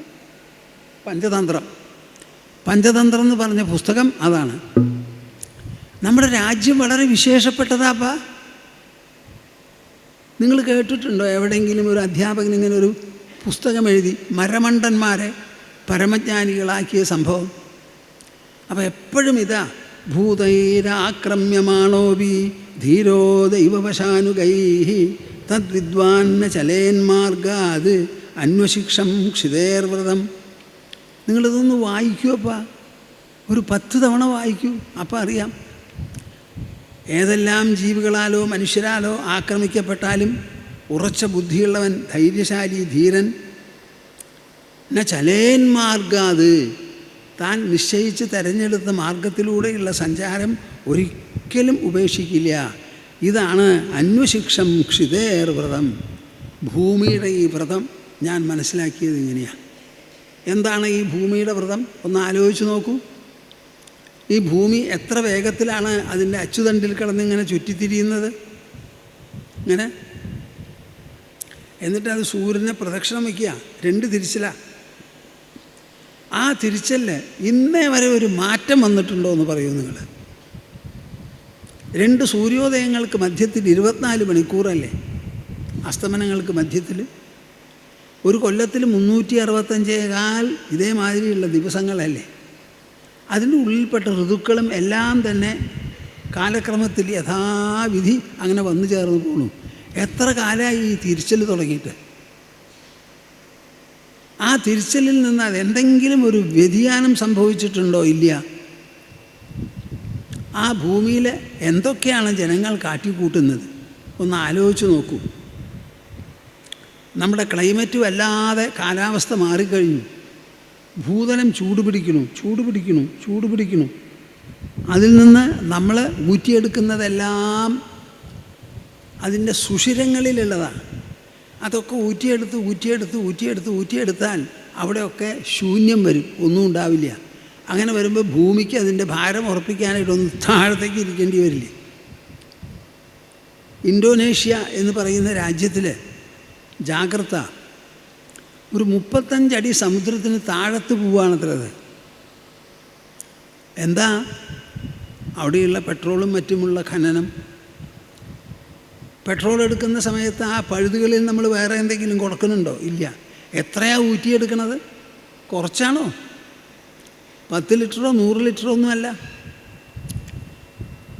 മലേഷ്യയിൽ ഞാൻ അവിടെ പോയപ്പോൾ കണ്ടു, അവിടെ ടിന്നുണ്ടായിരുന്നു. ആ ടിൻ എന്ന് പറയുന്ന മെറ്റലൊക്കെ കുഴിച്ചെടുത്ത് ഒന്നുമില്ലാതെ ഉള്ളതെല്ലാം പോയി. അപ്പോൾ ഈ ഭൂമിയിൽ നടക്കുന്ന ആക്രമണങ്ങളൊന്ന് ആലോചിച്ച് നോക്കൂ. എത്ര പർവ്വതങ്ങളാണ്, എത്ര മരങ്ങളാണ് മുറിച്ചെടുക്കുന്നത്, എന്തൊക്കെ നാം നിരത്തുന്നു, കുഴിച്ചെടുക്കുന്നു. ഇങ്ങനെ പല വിധത്തിലുള്ള ആക്രമണങ്ങൾ ഭൂമിയിൽ നടന്നാലും ആ ഭൂമി എന്തെങ്കിലും തരത്തിൽ ക്ഷോഭിക്കുകയെ ഒരു വ്യതിയാനം കാണിക്കുന്നുണ്ടോ? ഇല്ലല്ലോ. ആരെന്ത് തന്നെ വന്നാലും ശരി, അത് അതിൻ്റെ അച്ചുതണ്ടിൽ കിടന്ന് തിരിയണു, സൂര്യനെ പ്രദക്ഷിണം വയ്ക്കണു, ഒരു തരത്തിലുള്ള കോട്ടവും കുറയില്ല. അതുമാതിരി ആയിരിക്കണം ഉത്തമ മനുഷ്യൻ. ആലോചിച്ച് വേണ്ടതുപോലെ ഒരു കാര്യം തീരുമാനിക്കണം. തീരുമാനിച്ചു കഴിഞ്ഞാൽ ആ തീരുമാനം പിന്തുടരണം. ആ പിന്തുടരുന്ന സമയത്ത് ഒരു തരത്തിലുള്ള ശിഥിലതയും നമ്മുടെ മനസ്സിനോ ശരീരത്തിനോ ഇന്ദ്രിയങ്ങൾക്കോ വരരുത്. ഇങ്ങനെ ഉറച്ചു നിൽക്കുന്ന ഒരു പ്രവർത്തന പഥം, അതാണ് ഞാൻ ഭൂമിയിൽ നിന്ന് പഠിച്ചത് എന്ന് പറയുക. നിങ്ങൾ ആലോചിച്ച് നോക്കൂ, ഈ പഠിപ്പ് നല്ലതാണോ വേണ്ടതാണോ എന്ന്. ആദ്യമായിട്ട് പഠിച്ചത് നമ്മുടെ ഇടയിൽ എൻ്റെ ചെറുപ്പകാലത്ത് ഞാൻ പറഞ്ഞു കേട്ടിട്ടുണ്ട്, ഭൂമിയെപ്പോലെ ക്ഷമ വേണം നിനക്ക്, അമ്മ പറഞ്ഞു കേട്ടിട്ടുണ്ട്. അമേരിക്കയിൽ നാഷണൽ ഗാർഡൻ ഉണ്ട് അവിടെ. അതിൽ ഞാൻ പോയി നോക്കാൻ കൊണ്ടുപോയ സമയത്ത് വലിയ തടി വീണവിടെ കിടക്കുക. തൊട്ടിട്ടില്ല ഒരാൾ, തൊടാൻ പാടില്ല. ആ തടി പരണ്ട് വീണാൽ അവിടെ കിടന്ന് ഉണങ്ങട്ടെ, ഉണങ്ങി ദ്രവിച്ച് മണ്ണിൽ ചേരട്ടെ, ഒരൊറ്റ ആൾക്ക് തൊടാൻ പാടില്ല. അതാണല്ലോ ശരി. പൂർണ്ണമായ ഒരു വൻ കാട് നിങ്ങൾ പോയി നോക്കൂ. ആയിരാണ്ടുകളായിട്ട് ആ കാടിന് യാതൊരു കോട്ടവും കുറവുമില്ലാതെ അത് കഴിഞ്ഞുകൂടുന്നു. മരങ്ങളൊക്കെ ഇലയായിട്ട് വീണു, ഇലയൊക്കെ വീണ് ചീഞ്ഞതൊക്കെ പുല്ലായിട്ട് മുളയ്ക്കുന്നു. ആ പുല്ല് തിന്ന് ജീവിക്കുന്നതായ സസ്യഭുക്കുകളുടെ മൃഗങ്ങളുണ്ട്, ചെടികളുണ്ട്, എല്ലാം ഉണ്ട്. അങ്ങനെ അവർ ചെത്ത് വീഴുന്ന സമയത്ത് അതും പുല്ലായി തീരും. അങ്ങനെ ആ സൈക്കിള് മുഴുവനും പൂർണ്ണമായിട്ട് അവിടെ നടന്നുകൊണ്ടിരിക്കുക. അതേസമയം മനുഷ്യരധിവസിക്കുന്ന ഭൂരിഭാഗം സ്ഥലത്തും എന്താണ് സ്ഥിതി? നമ്മുടെ ശാന്തസമുദ്രത്തിൽ ഒരിടമുണ്ടത്രേ, 360 കിലോമീറ്റർ സ്ക്വയറാണ്. കേൾക്കുന്നുണ്ടോ നിങ്ങൾ? 360 കിലോമീറ്റർ സ്ക്വയർ. 360 സ്ക്വയർ കിലോമീറ്റർ അല്ല, 360 കിലോമീറ്റർ ഇങ്ങനെ, 360 കിലോമീറ്റർ ഇങ്ങനെ. അത്രയും വലിയ ഒരു സ്ക്വയറിൽ പ്ലാസ്റ്റിക് ശേഖരങ്ങൾ വന്ന് കൂടിയിരിക്കുകയാണത്രേ. ഈ പ്ലാസ്റ്റിക് അവർ പറയുന്നത് 5 ലക്ഷം വർഷം കൊണ്ട് ദ്രവിക്കില്ല എന്നാണ്. പോളിമർ പ്രോഡക്ട്സൊക്കെ അങ്ങനെയാണ്. എന്താണ് ഈ ശാസ്ത്രത്തിൻ്റെ ഉദ്ദേശം? എനിക്ക് മനസ്സിലാവണില്ല. നമ്മൾ ഉപയോഗിക്കുന്നു, പല സാധനങ്ങളും ഉപയോഗിക്കുന്നു, അതൊക്കെ പാക്ക് ചെയ്ത് വരുന്നു. ആ പാക്ക് ചെയ്ത സാധനങ്ങളൊക്കെ നമ്മൾ വസ്തുക്കൾ എടുക്കുമ്പോൾ അത് ഗാർബേജായി തീരുകയാണ്. അപ്പം നാം രചിക്കുന്ന മലങ്ങളും ഗാർബേജുകളും നമ്മൾ തന്നെ വേണ്ടതുപോലെ സംസ്കരിക്കാനായിട്ട് പുറപ്പെടണ്ടേ? ഞാൻ ചോദിക്കുകയാണ്. ഈ പ്ലാസ്റ്റിക് കണ്ടുപിടിച്ചപ്പോൾ എല്ലാവർക്കും വലിയ സന്തോഷമായി. ആ പ്ലാസ്റ്റിക്കിനെ ദഹിപ്പിക്കാൻ ബയോഡിഗ്രേഡബിൾ അല്ലാതെ അപ്പോൾ എന്തു ചെയ്യാൻ പറ്റും? ആലോചിച്ച് നോക്കൂ. മനുഷ്യൻ എവിടെ ജീവിക്കണോ അവിടെ മാത്രമേ ഈ ഉപദ്രവം ഭൂമിക്കുള്ളൂ. സമുദ്രത്തിൽ അതില്ലല്ലോ, അവിടെ മനുഷ്യനില്ല. തിമിംഗലങ്ങളൊക്കെ ഉണ്ടെങ്കിലും മനുഷ്യൻ്റെ സമ്പ്രദായം അവിടെ ഇല്ലല്ലോ. അതുകൊണ്ട് ആ സമുദ്രം ഒരു നിലയ്ക്ക് അതേപടി നടക്കണു. എന്നാലും മനുഷ്യജീവിതത്തിൻ്റെ അവശിഷ്ടങ്ങളായി പലതും അതിൽ ഒലിച്ചു ചേർന്ന് ജലജന്തുക്കൾ ഒരു 10 കിലോമീറ്റർ വരെയൊക്കെ ഇല്ലാതെയായിട്ടുണ്ടെന്നൊക്കെയാണ് പറയുന്നത്. അപ്പം ഇത്ര വലിയ ആക്രമം ഉണ്ടായാലും ഭൂമി തൻ്റെ സ്വഭാവം സ്വല്പമെങ്കിലും മാറ്റുന്നില്ലല്ലോ. അതുപോലെ ഞാൻ നല്ല പോലെ ജീവിക്കണം എന്ന് വിചാരിച്ച് അങ്ങനെ ഇരിക്കുകയാണ്. Global warming has become so serious a hazard. ഇപ്പോൾ ലോകരാഷ്ട്രങ്ങൾ മുഴുവൻ ചിന്തിക്കുകയാണ് വാർമിംഗ് എങ്ങനെയാണ് കുറയ്ക്കുക, GHG എന്ന് പറയുന്ന ഗ്യാസ് എങ്ങനെയാണ് ഇല്ലാതെയാക്കി തീർക്കുക എന്നൊക്കെ ആലോചിക്കുക. ഭൂമിയിൽ നിന്ന് കുഴിച്ചെടുത്തിട്ടുള്ള എണ്ണ ഉപയോഗിക്കാതെ നമുക്ക് ജീവിക്കാൻ സാധിക്കണം. സൺലൈറ്റ് ഉണ്ടല്ലോ, ഉപയോഗിക്കൂ. കാറ്റിൽ നിന്നുള്ള ശക്തി ഉപയോഗിക്കൂ, ജലപ്രവാഹത്തിൽ നിന്നുള്ള ശക്തി ഉപയോഗിക്കൂ. കൽക്കരി കത്തിച്ചും മറ്റു പ്രകാരത്തിലും ന്യൂക്ലിയർ രൂപത്തിലും നമുക്ക് വിദ്യുച്ഛക്തി വേണ്ട, അതില്ലാതെ കഴിക്കാം. ഒരഭിപ്രായം പറയണ കേട്ടു, സമുദ്രതീരത്തിൽ നിന്ന് കുറച്ച് ഉള്ളിലേക്ക് പോയി ധാരാളം വിൻഡ് മില്ലുകൾ സ്ഥാപിച്ചാൽ ഭൂതലത്തിൽ വേണ്ട ഇലക്ട്രിസിറ്റി മുഴുവനും കിട്ടും അതിൽ നിന്ന്. നോക്കൂ, മനുഷ്യൻ പുരോഗമനവാദിയാണ്. പക്ഷേ ആ പുരോഗമനത്തിൽ നാം അധിവസിക്കുന്ന ഭൂമിയെ ദുഷിപ്പിക്കരുത്. വരും തലമുറയ്ക്ക് നമ്മൾ അനുഭവിച്ചതേക്കാൾ സമ്പുഷ്ടമായിരിക്കുന്ന ഒരു ഭൂതലമാണ് മറ്റുള്ളവർക്ക് കൊടുക്കേണ്ടത്. നശിപ്പിച്ച് ഇല്ലാതെയാക്കിയിട്ടുള്ള ഒരു ഭൂതലമല്ല. ഈ ഭൂമി നമുക്ക് മാത്രം അനുഭവിക്കാനുള്ളതല്ല, എണ്ണമറ്റ തലമുറകൾക്ക് അനുഭവിക്കാനുള്ളതാണ്. അതിനെ കേടുവരുത്തുക എന്ന് പറഞ്ഞാൽ അച്ഛനെയും അമ്മയും കേടുവരുത്തുന്നതിനേക്കാൾ ഏറെ ഭവിഷ്യത്തുകളുള്ളതാണത്. അങ്ങനെയൊക്കെ ആണെങ്കിലും ആ ഭൂമി തൻ്റെ പഥത്തിൽ നിന്ന് മാറുന്നില്ലല്ലോ എന്ന്. ഇനി അടുത്തത് പർവ്വതമാണ്. ശശ്വത് പരാർത്ഥ സർവേഹ പരാർത്ഥൈകാന്ത സംഭവ സാധു ശിക്ഷേത ഭൂവൃത്തോ നഗശിഷ്യ പരാത്മതാം. നഗശിഷ്യ, പർവ്വതത്തെ കണ്ട് ഞാൻ പർവ്വതത്തിൻ്റെ ശിഷ്യനായി തീർന്നു. അങ്ങനെ പർവ്വത ശിഷ്യനായി ഞാൻ പഠിച്ചത് എന്താ? പരാത്മതാം. ഒന്ന് പറയൂ. ഉറങ്ങി. ഞാൻ എപ്പോഴാണ് പറയാമെന്നറിയില്ല. പറഞ്ഞു കഴിഞ്ഞാൽ നിങ്ങൾ പറയണം. പരാത്മതാം പരാത്മതാം. മനുഷ്യൻ്റെ ഉള്ളിൽ ഇത് തൊളുത്തു വിടുന്നത് എളുപ്പമല്ലപ്പാ. നിങ്ങളുടെ കുട്ടികളോട് എപ്പോഴെങ്കിലും നിങ്ങൾ പറഞ്ഞിട്ടുണ്ടോ, നിനക്ക് മാത്രം വേണ്ടി ജീവിക്കരുത്? ഒരു വീട്ടിൽ ജനിച്ച കുട്ടി വീട്ടുപൗരനോ അതോ രാജ്യപൗരനോ ലോകപൗരനോ എന്ന് നിങ്ങൾ പറയും. ആ കുട്ടിക്ക് ഒരു പാസ്പോർട്ട് കൊടുക്കാൻ നിങ്ങൾക്ക് അച്ഛനും അമ്മയ്ക്കും പറ്റുമോ? എല്ലാവരും ജനിക്കണം, വീട്ടിൽ കുട്ടികളായിട്ടാണ് ജനിക്കുക. പക്ഷേ വീട്ടുകുട്ടിയല്ല അയാൾ. നമ്മുടെ രാജ്യത്തിൻ്റെ പൗരനാണ്, ലോകത്തിൻ്റെ പൗരനാണ്. ആ ബോധം കുട്ടികളിൽ ഉണ്ടാക്കി കൊടുക്കണം. നിന്നെപ്പോലെ തന്നെയാണ് മോനെ എല്ലാ കുട്ടികളും, മോളെ നിന്നെപ്പോലെ തന്നെയാണ്. അപ്പം എന്നെപ്പോലെയാണ് മറ്റുള്ളവരും എന്നൊരു തോന്നൽ, ഇത് എന്ത് ചെയ്താലും മനുഷ്യ മനസ്സിൽ കയറില്ല, അച്ഛനമ്മമാർ കയറ്റൂല്ല. ശശ്വത് പരാർത്ഥ സർവേഹ പരാർത്ഥൈകാന്ത സംഭവ സാധു ശിഷ്യേത ഭൂഭൃത്തോ നഖശിഷ്യ പരാത്മതാം. ഞാൻ പർവ്വതത്തെ കണ്ടിട്ട് പഠിച്ചു. എന്താ അത്? ആ പർവ്വതത്തിൻ്റെ മുകളിൽ, കൊടുമുടിയുടെ മുകളിൽ മഞ്ഞും മഴയായി ധാരാളം വർഷിക്കുന്നുണ്ട്. ആ വർഷിക്കുന്ന സമയത്ത് പർവ്വതം എന്ത് ചെയ്യണു? ആ വെള്ളം മുഴുവൻ ഒലിച്ചിങ്ങനെ ഇറങ്ങുക. ആദ്യം ഒരു ചെറിയ രേഖ പോലെയാണ്. നമ്മുടെ ഗംഗാനദി എവിടുന്നാണ് പുറപ്പെടുന്നത്? ഗോമുഖത്തിൽ നിന്ന് വെള്ളം ഇവിടെ കൊണ്ടുവന്ന് നമ്മൾ വിഷ്ണു സഹസ്രനാമ വിശ്വയജ്ഞത്തിന് 5150 ചില്ലാനം കുടങ്ങളുണ്ടാക്കി ഇവിടെ എല്ലാം വിതരണം ചെയ്ത് വളരെ വിശേഷമായിട്ട് നടന്നു. 7 സമുദ്രങ്ങളിൽ നിന്നുള്ള ജലമൊക്കെ കൊണ്ടുവന്ന് നമ്മളിവിടെ നടത്തുകയുണ്ടായി.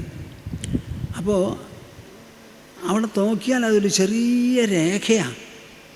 പർവ്വതം ഇങ്ങനെയാണല്ലോ. അപ്പോൾ അവിടെ വീണ് വെള്ളം മുഴുവൻ ഒലിച്ചിറങ്ങി അതിൻ്റെ കൂട്ടത്തിൽ കുറേ മണ്ണൊക്കെ ഒലിച്ചിറങ്ങും. അത് പർവ്വതത്തിൻ്റെ ഉയരമൊക്കെ കുറച്ചു എന്ന് വരും കാലക്രമത്തിൽ. ആ ഒലിച്ചിറങ്ങുന്ന വെള്ളം, അതിലുണ്ടാകുന്ന മരങ്ങൾ, ഹിമാലയത്തിലെ കേദാരിലേക്കൊക്കെ പോകുമ്പോൾ ദേവദാരു വൃക്ഷങ്ങളുണ്ടല്ലോ, എത്ര പടുവൃക്ഷങ്ങളാണ് അവിടെ. ദേവദാരം എന്ന് പറഞ്ഞൊരു മരുന്നുണ്ട്, അതൊരു വാസ്തവത്തിൽ വലിയൊരു മരമാണ്. എത്ര മരങ്ങളാണ്. അതിലേതെങ്കിലും ഒരു മരമോ ഒരു തുള്ളി വെള്ളമോ പർവ്വതം ഉപയോഗിക്കുന്നുണ്ടോ? ഇല്ലല്ലോ. തനിക്ക് ഒലിച്ചിട്ട് ഉയരം കുറഞ്ഞാലും മണ്ണൊലിഞ്ഞു പോയാലും ജനങ്ങൾക്ക് ഉപകാരമാകുമല്ലോ എന്ന് പറഞ്ഞ പർവ്വതം മിണ്ടാണ്ടിരിക്കുകയാണ്. പരാർത്ഥൈകാന്ത സംഭവ. പർവ്വതം ഉണ്ടായത് തന്നെ പരാർത്ഥതയ്ക്ക് വേണ്ടിയിട്ടാണ്, സ്വാർത്ഥതയ്ക്ക് വേണ്ടിയിട്ടല്ല. സാധു ശിക്ഷേത ഭൂഭൃത്തോ. അതിലുള്ള വൃക്ഷങ്ങൾ എവിടെയായാലും ആ വൃക്ഷങ്ങളെ കണ്ട് ഞാൻ പഠിച്ചത് എന്താ? നഖശിഷ്യ പരാത്മതാം. നമ്മുടെ ജീവൻ എപ്പോഴും മറ്റുള്ളവർക്ക് വേണ്ടി വേണം. ഞാൻ സ്വാർത്ഥനാകരുത്, പരാർത്ഥനിഷ്ഠനാകണം, പരാത്മതയാകണം എൻ്റെ ഗുണം എന്നാണ് ഞാൻ പഠിച്ചത്. നമുക്ക് 1-2 സുഭാഷിത ശ്ലോകങ്ങളുണ്ട്. പരോപകാരായ ഫലന്തി വൃക്ഷാഃ പരോപകാരായ വഹന്തി നദ്യഃ പരോപകാരായ ദുഹന്തി ഗാവഃ പരോപകാരാർത്ഥം ഇദം ശരീരം. ഈ പാറളിക്കാട്ടിൽ ജനിച്ചവനാണല്ലോ ഞാൻ. എൻ്റെ പൂർവാശ്രമത്തിൽ ഞങ്ങൾ കുട്ടിക്കാലത്ത് പറയും പരോപകാരാർത്ഥം ഇദം ശരീരം. ഒരു 6 വയസ്സ് 7 വയസ്സ് 5 വയസ്സാകുമ്പോൾ ഞാൻ കേട്ടിട്ടുണ്ട്. പരോപകാരാർത്ഥാണ് ഈ ശരീരം. അതുകൊണ്ട് വരൂ, നമുക്ക് ക്ഷേത്രത്തിൻ്റെ മണ്ഡപമൊക്കെ ഒന്ന് കഴുകുക, കുറേ വെള്ളം കോരി ആ ചുറ്റമ്പലത്തിൽ ആ വിളക്കിൻ്റെ താഴത്ത് കുറേ എണ്ണയൊക്കെ വീണിട്ടുണ്ട്, അതൊക്കെ ഒന്ന് അടിച്ച് കളഞ്ഞ് വെടുപ്പാക്കുക, വരൂ എന്ന് പറയുമ്പോൾ ഞങ്ങൾ കുട്ടികളെല്ലാവരും കൂടി പോകും. അപ്പോൾ ഞങ്ങൾ പറയാറുള്ളതാണ് പരോപകാരാർത്ഥമിദം ശരീരം. ഈ ശരീരം പരോപകാരാർത്ഥമാണ്, അന്യജനങ്ങൾക്ക് വേണ്ടിയിട്ടുള്ളതാണ്. മൃഗങ്ങളാണ് സ്വാർത്ഥികൾ, മനുഷ്യർ സ്വാർത്ഥികളാകരുത്, അല്ലതാനും. പരോപകാരാർത്ഥം. പരോപകാരായ ഫലന്തി വൃക്ഷാഃ. പരഭൃത്ത് എന്നാണ് വൃക്ഷത്തിൻ്റെ ഒരു പര്യായ ശബ്ദം. എന്താ അതിനർത്ഥം? പരഭൃത്ത്, അന്യജനങ്ങളെ സംഭരിക്കുന്നത്, സന്ധാരണം ചെയ്യുന്നതെന്ന്. ഒരു ഫലവൃക്ഷത്തിലുണ്ടാകുന്ന ഫലം മുഴുവനും എന്തിനു വേണ്ടിയിട്ടാണ്? വൃക്ഷങ്ങൾക്ക് വേണ്ടിയിട്ടല്ല. പരോപകാരായ ഫലന്തി വൃക്ഷാഃ പരോപകാരായ വഹന്തി നദ്യഃ. ഈ നദികൾ എങ്ങനെയാണ് ഉണ്ടാവണത് ഒന്ന് ആലോചിച്ചിട്ടുണ്ടോ നിങ്ങൾ? സമുദ്രതലത്തിൽ ചുട്ടുപഴുത്ത് സൂര്യകിരണങ്ങൾ ഇങ്ങനെ പതിക്കുക, വീഴുക. അപ്പോൾ ആ ചൂടേറ്റ് നീരാവിയായി പോവാണ് വെള്ളം മേപ്പെട്ട്. ആ പോകുന്ന പോക്കിൽ ഉപ്പ് കൊണ്ടുപോവില്ല, ഉപ്പ് താഴത്ത് ആവിയായിട്ട് മാത്രം വെള്ളേ പോവുള്ളൂ. അത് ആകാശത്തിൽ സഞ്ചരിച്ച് പല വിധത്തിലുള്ള നിറങ്ങളും ഘനത്വമെല്ലാം ഉൾക്കൊണ്ടതിന് ശേഷം കാറ്റിലടിച്ച് അങ്ങിങ്ങും പോയി പർവ്വതത്തിൻ്റെ മുകളിലെത്തിയാൽ ഉയർന്ന മേഖലകളിൽ മഞ്ഞായിട്ടും അല്പം താണ മേഖലകളിൽ വെള്ളമായിട്ടും താഴത്ത് വീഴും. ആ താഴത്ത് വീണ് ചെറിയ ഒരു രേഖ പോലെ ഒഴുകി താഴത്ത് വരുന്തോറും വിസ്താരം കൂടുമല്ലോ പർവ്വതത്തിന്. കൊടുമുടിക്കായാലും അടുത്ത പാർശ്വങ്ങളിലുള്ള വെള്ളം ചേർന്നൊലിച്ച് അതിൽ കൂടി അവസാനം ഗംഭീരമായിരിക്കുന്ന ഒരു പുഴ നദിയായിത്തീരും. വേനൽക്കാലത്ത് വറ്റാത്ത പല പുഴകളും നമ്മുടെ രാജ്യത്തുണ്ട്, ലോകത്തുമുണ്ട്. സമുദ്രതലത്തിലുള്ള ഉപ്പുജലത്തെ ഉപ്പൊഴിവാക്കി മുകളിലേക്ക് പറപ്പിച്ച് അവിടെ സഞ്ചരിപ്പിച്ച് അന്തരീക്ഷത്തിൽ തണുപ്പിച്ച് അവസാനം മഞ്ഞും മഴയുമായി വരുന്ന തുള്ളികളാണ് ഈ ഭാഗീരഥി വലിയ ഗംഭീരമായിട്ടുള്ള പുഴകളായിത്തീരുന്നത്. ഇങ്ങനെ ഒഴുകുന്നത് അത് എന്തിനു വേണ്ടിയിട്ടാണെന്ന് ചോദിച്ചാൽ സമുദ്രത്തിലുള്ള വെള്ളം ഉപ്പ് നീക്കി ശുദ്ധജലം ജനവാസത്തിനും വൃക്ഷങ്ങൾക്കുമെല്ലാം സഹായിക്കണം എന്ന് പറഞ്ഞിട്ടാണ് ഇങ്ങനെ ഒഴുകണത്. ആ ഒഴുകുന്നതിൽ നദിക്ക് സ്വന്തമായ ഒരു ഉദ്ദേശമോ ഒരു താല്പര്യമോ ഇല്ല. പരോപകാരായ ദുഹന്തി ഗാവഃ. പശുക്കൾക്ക് 4 മുലയാ, ഒരകിടും. മനുഷ്യർക്ക് 2 മുലയേ ഉള്ളൂ. പശുക്കൾ ഒരിക്കലും ഇരട്ട പെറില്ല, മനുഷ്യരെ ഇരട്ട പെറാറുണ്ട്. പശുക്കളുടെ ഇരട്ട ആരെങ്കിലും കണ്ടിട്ടുണ്ടോ എന്നറിയില്ല. ഞങ്ങളുടെ കുടുംബത്തൊക്കെ ധാരാളം പശുക്കൾ വളർത്തി അങ്ങനെയുള്ളവരാ. ഇന്നേ വരെ ഞാൻ ഒരു പശു ഇരട്ട പെറ്റ് കണ്ടിട്ടില്ല, കേട്ടിട്ടുമില്ല. എന്നാലോ 4 മുലയുണ്ട് താനും. ഒരു കുട്ടിക്ക് കുടിക്കാൻ 4 മുലയുടെ ആവശ്യമുണ്ടോ? നമ്മുടെ അമ്മ 1 മുലയിലെ പാലാണ് കുട്ടിക്ക് കൊടുക്കുക, പശുക്കുട്ടിക്ക്. ഞാൻ നമ്മുടെ ആശ്രമത്തിലെ പശുവിനെ വളർത്തിക്കൊണ്ടിരുന്ന കാലത്ത് 8 മണിക്കൂറിലത്തെ പാല് കുട്ടിക്ക് കൊടുക്കും, 16 മണിക്കൂർ കറന്നെടുക്കും. 1 മുല വിട്ടുകൊടുക്കുക അങ്ങനെ ആയിരുന്നില്ല. എന്തിനാണ് ഞാനിത് പറയണത്? പശു വേണ്ടത്ര പുല്ല് തിന്ന് അകിടിൽ പാല് ശേഖരിക്കണത് ആ പശുവിന് വേണ്ടിയിട്ടാണോ? അല്ല. പശുക്കുട്ടിക്കും വേണ്ടിയിട്ടാണോ? അല്ല. പശുക്കുട്ടിക്ക് മാക്സിമം പരമാവധി 2 മാസമേ പാല് വേണ്ടൂ. അത് കഴിഞ്ഞാൽ അതിന് പാല് കൊടുത്താൽ ചെനപ്പിടിക്കും കൂടി ഇല്ല എന്നാണ് പറയുക. അപ്പോൾ ആ പശു കറക്കുന്നത് മുഴുവനും മറ്റുള്ളവർക്ക്, ജനങ്ങൾക്ക്, മനുഷ്യ ശിശുക്കൾക്ക് വേണ്ടിയാണ്. പരോപകാരാർത്ഥമിതം ശരീരം. ഈ ശരീരം നമുക്ക് മനുഷ്യ ശരീരം കിട്ടിയിട്ടുള്ളത് പരസഹായത്തിന് വേണ്ടിയിട്ടാണ്. അത് നിങ്ങളെല്ലാവരും മനസ്സിലാക്കണം. ഈ സത്രശാലയെ മുൻനിർത്തി ഈ ഒരു സന്ദേശം, ഈ ഒരു മൂല്യം, ഈ ഒരു ജീവിത സിദ്ധാന്തം നിങ്ങൾ ഉൾക്കൊള്ളുമെങ്കിൽ എനിക്ക് തോന്നുന്നു ഞാനും എന്നെപ്പോലെയുള്ള എല്ലാവർക്കും വലിയ കൃതാർത്ഥതയുണ്ടാവും. എന്തെങ്കിലും ചിലത് കൈപ്പറ്റുവപ്പാ. പിബന്തി നദ്യ സ്വയമേവ നാംഭഃ സ്വയം ന ഖാദന്തി ഫലാനി വൃക്ഷാഃ നാദന്തി സസ്യം ഖലു വാരിവാഹാഃ പരോപകാരായ സതാം വിഭൂതയഃ. നമ്മൾ ഈ അന്നവസ്ത്രദാനസത്രം ഇപ്പോഴും ദാനസത്രം നടത്തുന്നുണ്ടല്ലോ. ആ ദാനസത്രം നടത്തുന്ന സമയത്ത് ഞങ്ങൾ ആ സ്വീകർത്താക്കൾക്ക് വേണ്ടി ഒരു ആരത്തി നടത്തും, ഉപനിഷത്ത് മന്ത്രങ്ങൾ ചൊല്ലി. അത് കഴിഞ്ഞാൽ ഈ പരോപകാര സ്തുതികൾ ചൊല്ലിയതിന് ശേഷമാണ് ആ ദാനസത്രം ആരംഭിക്കാറുള്ളത്. പിബന്തി നദ്യ സ്വയമേവ നാംഭഃ. നദികൾ ഒരു തുള്ളി വെള്ളം സ്വയം കുടിക്കാറില്ല. ഫലം ന ഖാദന്തി സ്വയം ന ഖാദന്തി ഫലാനി വൃക്ഷാഃ. ഏതെങ്കിലും ഒരു വൃക്ഷം തൻ്റെ ഫലം തിന്നിട്ടുണ്ടോ? ഒരു വൃക്ഷം രണ്ടാമതൊരെണ്ണം അത് പോകുമ്പോഴേക്ക് ഉണ്ടാവണമെന്ന് നോക്കിയാൽ ഒരു വൃക്ഷം എത്ര കാലം നിൽക്കും? 30, 40, 50, 100, 1200, 1500 കൊല്ലമൊക്കെ നിൽക്കും. അങ്ങനെ നിൽക്കുന്ന വൃക്ഷങ്ങൾ അതിൻ്റെ പഴം ഒരെണ്ണെങ്കിലും തിന്നുന്നുണ്ടോ? തിന്നുന്നില്ലല്ലോ. നാദന്തി സസ്യം ഖലു വാരിവാഹ. മേഘങ്ങളാണ് നമുക്ക് വെള്ളം, ജലം, നദികളൊക്കെ തരുന്നത്. അതിൻ്റെ ഒരു തുള്ളി വെള്ളം ആ മേഘം കുടിക്കുന്നുണ്ടോ? ഇല്ല.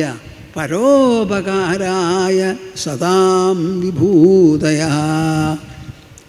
നല്ല മനുഷ്യരുടെ കയ്യിലുള്ള വിഭവങ്ങൾ മുഴുവനും അന്യർക്ക് ഉപകാരത്തിന് വേണ്ടിയിട്ടാണ്. കേൾക്കുന്നുണ്ടോ നിങ്ങൾ? ഒന്ന് മനസ്സിലാക്കിനപ്പാ. നിങ്ങളുടെ കുടുംബത്തിൽ അങ്ങനെയുള്ള കുട്ടികളുണ്ടാവട്ടെ, അല്ല കുട്ടികളൊക്കെ ഉണ്ടായിക്കഴിഞ്ഞെന്ന് വെച്ചാൽ പേരക്കുട്ടികളുണ്ടാവട്ടെ. ഈ മാർഗത്തിലുള്ള കുട്ടികൾ അവർ സ്വർഗത്തിലൊന്നുമല്ല ജനിക്കുക. അവർ ജനിക്കുന്നത് മനുഷ്യഗൃഹങ്ങളിലാണ്. ആ ഗൃഹങ്ങളിൽ ഗുണമൂല്യങ്ങൾ വഴിയാണ് ഇതൊക്കെ ഉണ്ടാവുന്നത്. പരോപകാരായ സദാം വിഭൂതയ. കയ്യിൽ നിറച്ച് പണം ഉണ്ടെങ്കിൽ ആ പണം എന്തു ചെയ്യും? ഞാൻ മലേഷ്യക്ക് പോയപ്പോൾ അവിടെ ബാങ്കിൽ ജോലിയായിരുന്ന വലിയ ബാങ്കിൽ വലിയ ജോലിയായിരുന്ന ഒരു മാനേജർ ഒരിക്കൽ വരെയുണ്ടായി. കുറച്ച് നേരം സംസാരിച്ചു. അദ്ദേഹം ഒരു ദിവസം എൻ്റെ അടുത്ത് വന്നു. എന്നിട്ട് പറഞ്ഞു, സ്വാമിജി ഞാൻ ജോലി വിട്ടു. ജോലി എന്ന് വെച്ചാൽ വലിയ ജോലിയാണ്, ദശലക്ഷക്കണക്കിന് ഡോളർ സമ്പാദിക്കുന്ന ആളാണ്. എന്തേ വിട്ടേ? എനിക്ക് ജോലി ആവശ്യമില്ല, വേണ്ടത്തോളം പണമുണ്ട് കയ്യിൽ. എന്നിട്ടോ കുട്ടികൾക്ക് വേണ്ട, അവർ രണ്ടാളും ജോലിയും സമ്പന്നരാണ്, ആർക്കും വേണ്ട. ഞാൻ വേദാന്ത പുസ്തകങ്ങൾ മുഴുവൻ വായിച്ച് മനസ്സിലാക്കി കാര്യങ്ങൾ നല്ലപോലെ അറിഞ്ഞു. പക്ഷേ ഈ അറിഞ്ഞതിൽ എനിക്ക് നിഷ്ഠയില്ല. ആ നിഷ്ഠ വേണമെങ്കിൽ സന്യസിച്ചാലേ പറ്റുള്ളൂ എന്നാണ് എനിക്ക് തോന്നിയത്. അതിനാ സ്വാമിജിയുടെ അടുത്ത് വന്നേന്ന് പറഞ്ഞു. അപ്പോൾ ഭാര്യ എന്ത് പറയണു? ഭാര്യയുടെ കാര്യം പറയാൻ പറ്റില്ല, അവരുടെ മനസ്സൊന്ന് വേറെയാണെന്നാണ് തോന്നണേന്ന് പറഞ്ഞു. അപ്പോൾ നിങ്ങൾ എന്താ എത്ര ഉറപ്പിച്ചിരിക്കണേ? എൻ്റെ കയ്യിൽ വേണ്ട പണമുണ്ട്, കുട്ടികൾക്ക് ആവശ്യമില്ല, അപ്പോൾ സമാജത്തിന് അത് വേണ്ടതുപോലെ ഉപയോഗിക്കണം, അതിനുള്ള വഴികളൊക്കെ വേണം, സ്വാമിജി പറഞ്ഞു തരണം എന്ന് പറഞ്ഞിട്ടാണ് വന്നതെന്ന്. ഞാൻ പലരെയും കണ്ടിട്ടുണ്ട് എൻ്റെ ജീവിതത്തിൽ. 67 കൊല്ലമായല്ലോ ഞാനിങ്ങനെ നടക്കണു. ഇങ്ങനെ ഒരാൾ പറഞ്ഞു കേട്ടിട്ടില്ല ഞാൻ. എനിക്ക് വേണ്ടത്ര പണമുണ്ട്, കുട്ടികൾക്ക് ആവശ്യമില്ല, അപ്പോൾ അത് സമാജത്തിന് ഉപകാരപ്രദമാകുന്ന വിധത്തിൽ എങ്ങനെയാണ് ഉപയോഗിക്കുക എന്നിങ്ങനെ ആലോചിച്ചുകൊണ്ടിരിക്കുകയാണ്. സന്യാസം എടുക്കണം, അപ്പോഴേ ഈ ആത്മനിഷ്ഠ ഉറക്കുള്ളൂ. അപ്പോൾ ഇത് വെറുതെ പറയണതല്ല കൂട്ടരെ, ചിലരുടെ മനസ്സിൽ തോന്നുന്നുമുണ്ട് അതുപോലെ. അതങ്ങനെ ഒരു ഭാവനാ സൃഷ്ടിയൊന്നുമല്ല, ശരിക്ക് പ്രാവർത്തികമായിട്ടുള്ള ഒരു ചിന്താഗതിയാണ്. നോക്കൂ, പരോപകാരായ സദാം വിഭൂതയ. നല്ല മനുഷ്യരുടെ കയ്യിലുള്ള വിഭവങ്ങൾ മുഴുവനും അന്യന് ഉപകാരത്തിന് വേണ്ടിയിട്ടാണ് എന്ന്. പ്രാണവൃത്യൈവ സന്തുഷ്യേത് മുനിർ നൈവേന്ദ്രിയപ്രിയൈ ജ്ഞാനം യഥാന നശ്യേത നാപകീര്യേത വാങ്മനഃ.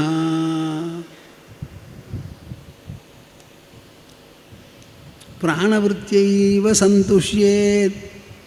നിങ്ങൾക്കത് ഇഷ്ടമാവുന്നുണ്ടോ? ഒരാൾ എന്നോട് വന്ന് പറഞ്ഞു, വളരെ ഇഷ്ടമാവുന്നുണ്ട് സ്വാമിജി, ഞങ്ങളിത് കേൾക്കാനാണ് ഇവിടെ വന്നിരിക്കണതെന്ന്. പക്ഷേ ഒരാളെ പറഞ്ഞുള്ളൂ. ഞാൻ നിങ്ങളോട് പറഞ്ഞു, ഞാൻ അവിടെ വന്ന് ഇരിക്കാം, നിങ്ങൾക്ക് എന്താ തോന്നണതെന്ന് പറയണമെന്ന്. ഒക്കെ മുച്ചാളികളാണ്, അതും പറയില്ല. ഞങ്ങൾക്ക് ഇഷ്ടമാണെങ്കിൽ ഇഷ്ടമാണെന്നൊന്ന് പറഞ്ഞൂടെ? എന്താ നിങ്ങളെ ഇത്ര പിശുക്ക്? അർജുനൻ പറഞ്ഞമാതിരി കാർപ്പണ്യദോഷമാണത് ആ പിശുക്ക്, കാർപ്പണ്യദോഷം, കൃപണത്വം. പ്രാണവൃത്യൈവ സന്തുഷ്യേത് മുനിർ നൈവേന്ദ്രിയപ്രിയൈ. ഞാൻ നിങ്ങളോട് പറഞ്ഞു, എന്തു പറഞ്ഞു?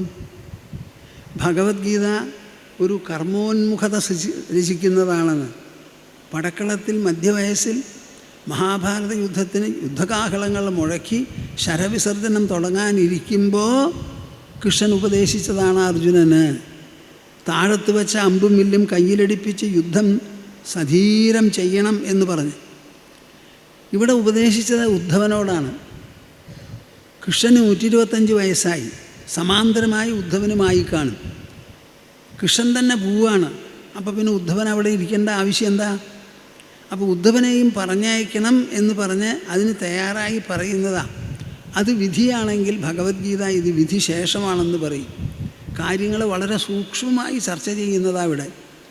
പ്രാണവൃത്യൈവ സന്തുഷ്യേത്, പ്രാണൻ നിലനിൽക്കാനുള്ള ജോലിയെ നിങ്ങൾ എടുക്കാവൂന്ന്.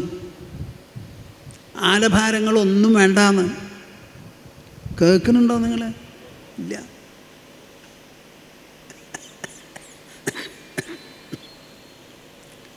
മുനിർ നൈവേന്ദ്രിയപ്രിയൈ, ഒരു മനനശീലനാണ്, മുനിയാണെന്നുണ്ടെങ്കിൽ ഇന്ദ്രിയങ്ങളുടെ പ്രീതിക്ക് വേണ്ടി ഒന്നും ചെയ്യില്ല എന്ന്. കണ്ണുണ്ട്, കണ്ണുകൊണ്ട് വഴിയൊക്കെ നോക്കി മനസ്സിലാക്കി നല്ലപോലെ നോക്കി വായിച്ച് മനസ്സിലാക്കി നടന്നോളൂ. അല്ലാണ്ട് കണ്ണുണ്ട് എന്ന് പറഞ്ഞ് കാണാൻ വേണ്ടി ഓടി നടക്കണ്ട. ചെവിയുണ്ട് എന്ന് പറഞ്ഞ് ചെവിയെ തൃപ്തിപ്പെടുത്താൻ വേണ്ടി ആട്ടക്കുളം കളിക്കുകയൊന്നും വേണ്ട. പ്രാണവൃത്യൈവ സന്തുഷ്യേത്, നമുക്കൊരു ശരീരമുണ്ട്. ആ ശരീരത്തിലാണ് കണ്ണ്, മൂക്ക്, ചെവി എന്ന് പറയുന്ന 5 ജ്ഞാനേന്ദ്രിയങ്ങളും കൈ, കാലെന്ന് പറയുന്നത് 5 കർമ്മേന്ദ്രിയങ്ങളും. ഈ ഇന്ദ്രിയങ്ങളെ നിലനിർത്തി അവയെ വേണ്ടതുപോലെ പ്രവർത്തിപ്പിക്കണം എന്നൊരു ഉദ്ദേശത്തിലാണ് നമ്മൾ ഭക്ഷണം കഴിക്കേണ്ടത്. അല്ലാണ്ട് ഭക്ഷണത്തിന് രുചിയുണ്ട് എന്ന് പറഞ്ഞ് മത്തങ്ങ വയറന്മാരൊന്നും ആവണ്ട. അതിൻ്റെ ആവശ്യമില്ല. ആവശ്യത്തിന് ഭക്ഷണം കഴിക്കൂ. എന്താണ് ആവശ്യം? ഇന്ദ്രിയങ്ങളുടെ തേജസ് നിലനിർത്തി പ്രവർത്തിപ്പിക്കാൻ. മുനിർ നൈവേന്ദ്രിയപ്രിയൈ, എത്ര മിളകിട്ടിട്ടാണ് കടുക് മാങ്ങി ഉണ്ടാക്കി. കണ്ണിന്ന് വെള്ളം വരും, എന്നാലും കഴിക്കും. എന്താപ്പാ അതിൻ്റെ ആവശ്യം? കുടൽ വരെ കഷ്ടപ്പെടും. അങ്ങനെയൊന്നും പോണ്ടാപ്പാ, മിതമായിട്ട് കഴിക്കൂ. നവരസങ്ങളോ ഷഡ്രസങ്ങളോ ഉണ്ടെങ്കിൽ ആ ഷഡ്രസം മുഴുവൻ കുറേശ്ശെ ഉപയോഗിച്ചോളൂ. അല്പം കയ്പ്പ്, ഉപ്പ്, പുളി, ചവർപ്പ്, മധുരം ഒക്കെ ആയിക്കോട്ടെ, കുറേശ്ശെ കുറേശ്ശെ ആയിട്ട് കഴിക്കൂ. എരിവ് കൂട്ടിയാൽ മിളക് കൂട്ടിയെന്നും കൂടി മനസ്സിലാക്കരുത്. അങ്ങനെയുള്ള എരിവ് കൂട്ടണം. ഭഗവത്ഗീതയിലൊക്കെ പറഞ്ഞിട്ടില്ലേ, രസ്യാ സ്നിഗ്ധാ സ്ഥിരാ ഹൃദ്യാ ആഹാരാ സാത്വികപ്രിയാഹ എന്ന്.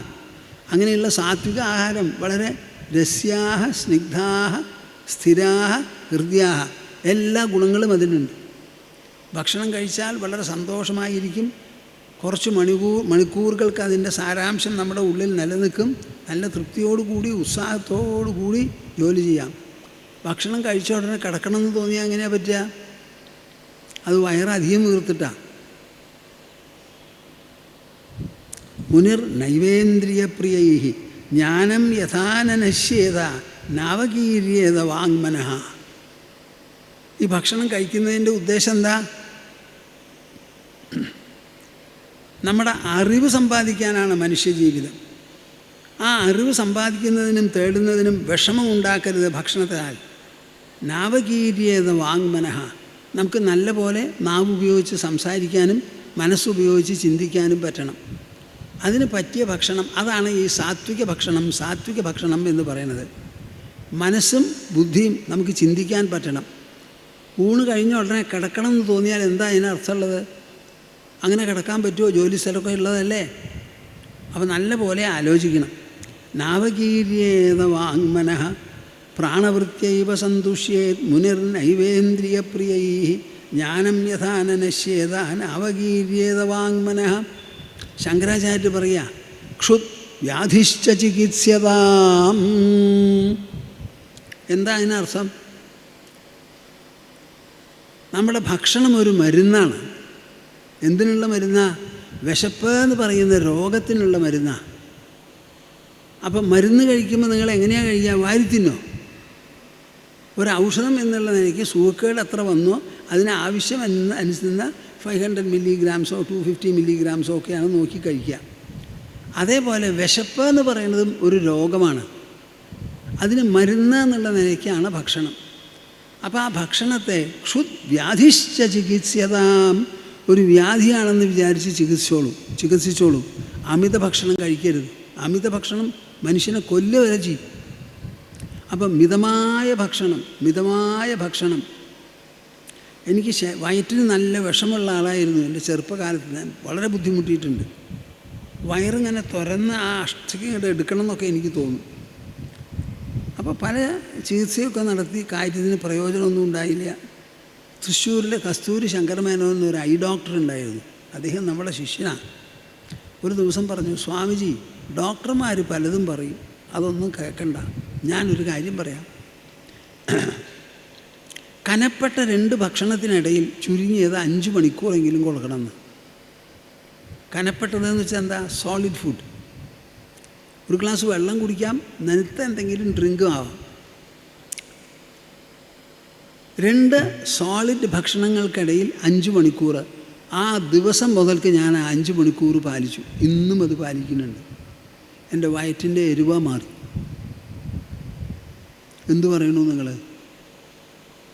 ഡോക്ടർമാർ പറയണത് 3 മണിക്കൂർ കൂടുമ്പോൾ കഴിക്കണം, ഗ്യാസ് ട്രബിൾ ഉണ്ടെങ്കിൽ അത് പ്രത്യേകിച്ചും എന്നൊക്കെ അവർ പറയാം. അവർക്ക് ഒരു ഭാഗമേ അറിയുള്ളൂ ജീവിതത്തിൻ്റെ, എല്ലാ ഭാഗവും അറിയുന്നത് ബുദ്ധിമുട്ടാണല്ലോ. അപ്പോൾ വളരെ സൂക്ഷിച്ച് വേണം നമ്മൾ കാര്യങ്ങൾ ചെയ്യാൻ. നമ്മുടെ ശരീരം രോഗം വരേയില്ല എന്നാണ് പറയണത്. ശരിക്കും ജീവിക്കുകയാണെങ്കിൽ രോഗമുണ്ടാവില്ലത്രേ. ആ ജീവിതക്രമം മനസ്സിലാക്കി അതേപോലെ ജീവിച്ചാൽ മതി. കിടക്കുമ്പോൾ ഇടത്ത് ഭാഗത്തേക്ക് ചെരിഞ്ഞ് കിടക്കണം. അപ്പോൾ ഞാൻ അങ്ങനെ പറഞ്ഞപ്പോൾ ചിലരൊക്കെ അതിന് പറഞ്ഞു, നമ്മുടെ ആയുർവേദ ശാസ്ത്രത്തിലൊക്കെ മുൻപേ പറഞ്ഞിട്ടുള്ളതാണ് ഇടത്ത് ഭാഗത്തേക്ക് ചെരിഞ്ഞ് കിടക്കണമെന്ന്. അപ്പോൾ ആരോ എഴുതി, ഇത് ആ മതഗ്രന്ഥത്തിൽ എഴുതിയിട്ടുണ്ട്, ഹിന്ദുക്കളുടെ ഒന്നുമല്ല, അങ്ങനെ ഇങ്ങനെയെന്ന്. അപ്പോൾ എന്നോട് ചിലർ പറഞ്ഞു, സ്വാമിജി ഇതിന് മറുപടി പറയണമെന്ന്. അപ്പോൾ ഞാൻ നമ്മുടെ ആയുർവേദ പ്രഗത്ഭന്മാരൊക്കെ ഉണ്ടല്ലോ, അവരോടൊക്കെ ചോദിച്ചു, ഇങ്ങനെ പറഞ്ഞിട്ടുണ്ടല്ലോ, എനിക്കറിയാം അത് എവിടെയാണെന്നൊന്ന് പറഞ്ഞു തരുമെന്ന്. അവരതിൻ്റെ റെഫറൻസൊക്കെ തന്നു. ആ റെഫറൻസോട് കൂടി ഞാനതിൻ്റെ മറുപടി കൊടുത്തു. ഈ ഇടത്ത് ഭാഗത്തേക്ക് ചെരിഞ്ഞ് കിടക്കണം എന്ന് പറയണത് എന്താ? ഈ ഡിയോഡിനം എന്ന് പറയുന്നതിനെ സഹായിക്കാൻ, പിന്നെ നമ്മുടെ രക്തത്തിനെ സഹായിക്കാനും ഇടത്ത് ഭാഗത്തേക്ക് ചെരിഞ്ഞ് കിടക്കണതാണ് അത്ര നല്ലത്. അപ്പോൾ ഈ ആമാശയത്തിൽ കിടക്കുന്ന ഭക്ഷണം കുടലിലേക്ക് പോകാൻ അത് വളരെ സഹായിക്കും എന്നൊക്കെയാണ് പറയുന്നത്. അപ്പോൾ ഇതൊക്കെ ആലോചിച്ച് കണ്ടുപിടിച്ചിട്ടുള്ളതാണ് നമ്മുടെ ശാസ്ത്രജ്ഞന്മാർ. അവർ വെറുതെ എഴുതിയൊന്നുമല്ല. അപ്പോൾ ഭക്ഷണം കഴിക്കുന്ന കാര്യത്തിൽ, വിശ്രമിക്കുന്ന കാര്യത്തിൽ, എല്ലാറ്റിലും ഒരു മിതത്വം കൊണ്ട് നടന്നാൽ നമുക്ക് രോഗമുണ്ടാവില്ല എന്നാണ് പറയുന്നത്.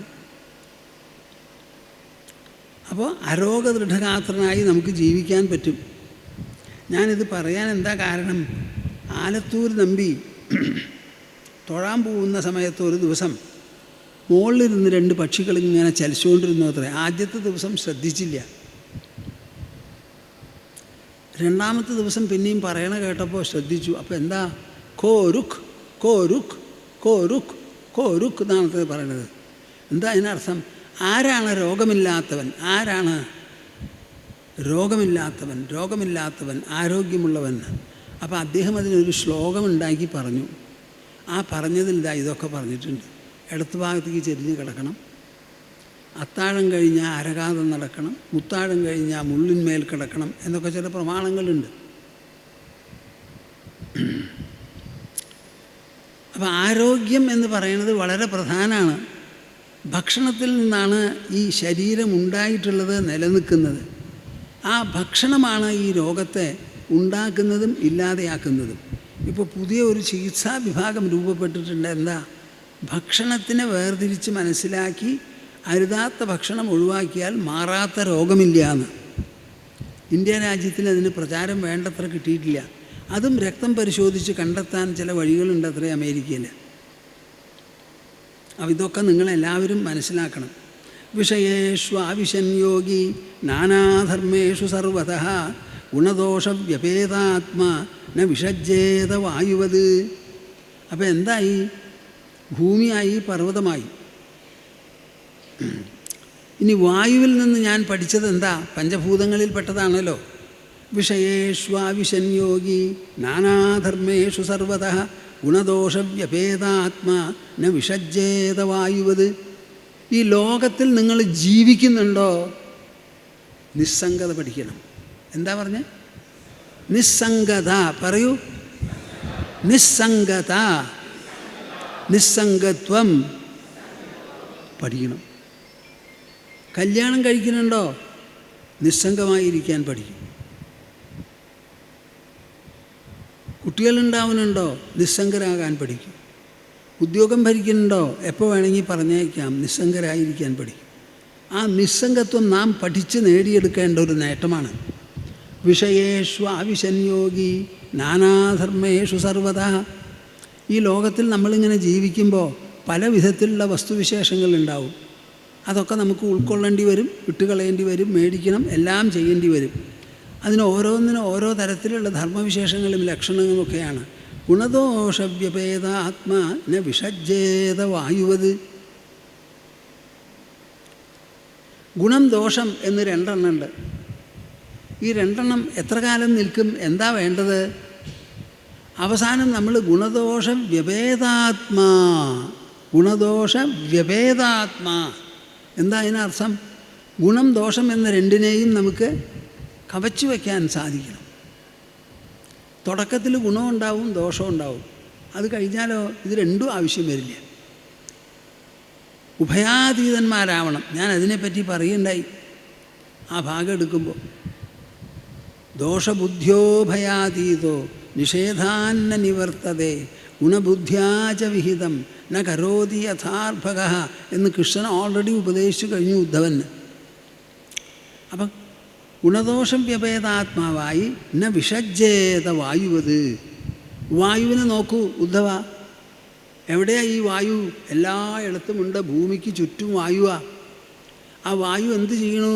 ഇങ്ങനെ ഊതുണു, അടിക്കണു. ആ അടിക്കലിൽ എന്താ ഉണ്ടാവണത്? എത്രയെല്ലാം ചെടികളുണ്ടോ, സ്ഥലങ്ങളുണ്ടോ, എന്തെല്ലാം മണങ്ങളോ വാസനകളോ ഭൂതലത്തിലുണ്ടോ, അതിനെയെല്ലാം അങ്ങനെ മുറത്തിലടിച്ച് അടിച്ചെടുക്കണ മാതിരി എടുത്തുകൊണ്ടാണ് പോണത്.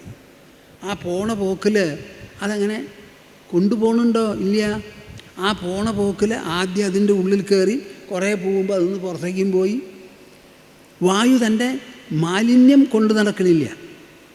എല്ലാറ്റിൻ്റെയും വാസനാവിശേഷങ്ങളെ തന്നിലേക്ക് എടുത്തുകൊണ്ടാണ് പോണത് എന്നുണ്ടെങ്കിലും ഒന്നിനെയും പിടിച്ചു നിർത്താതെയാണ് ആ പോക്ക്. അപ്പോൾ ഒരു ഭാഗത്ത് അല്ലെങ്കിൽ ഒരു സമയത്ത് എടുക്കണു, അതേമാതിരി ഒരു സമയത്ത് എടുത്തതിന് വിടണമുണ്ട്. നമ്മളൊക്കെ ശ്വസിക്കുന്നത് ജീവവായുവാണ്. ആ ജീവവായു ഇല്ലാതെ ആവുന്നില്ലല്ലോ. ഏതൊക്കെ സ്ഥലത്തു കൂടിയാണ് കാറ്റ് സഞ്ചരിക്കുന്നത്. അങ്ങനെ സഞ്ചരിച്ചാലും ജീവവായു കേടുവരുന്നില്ല.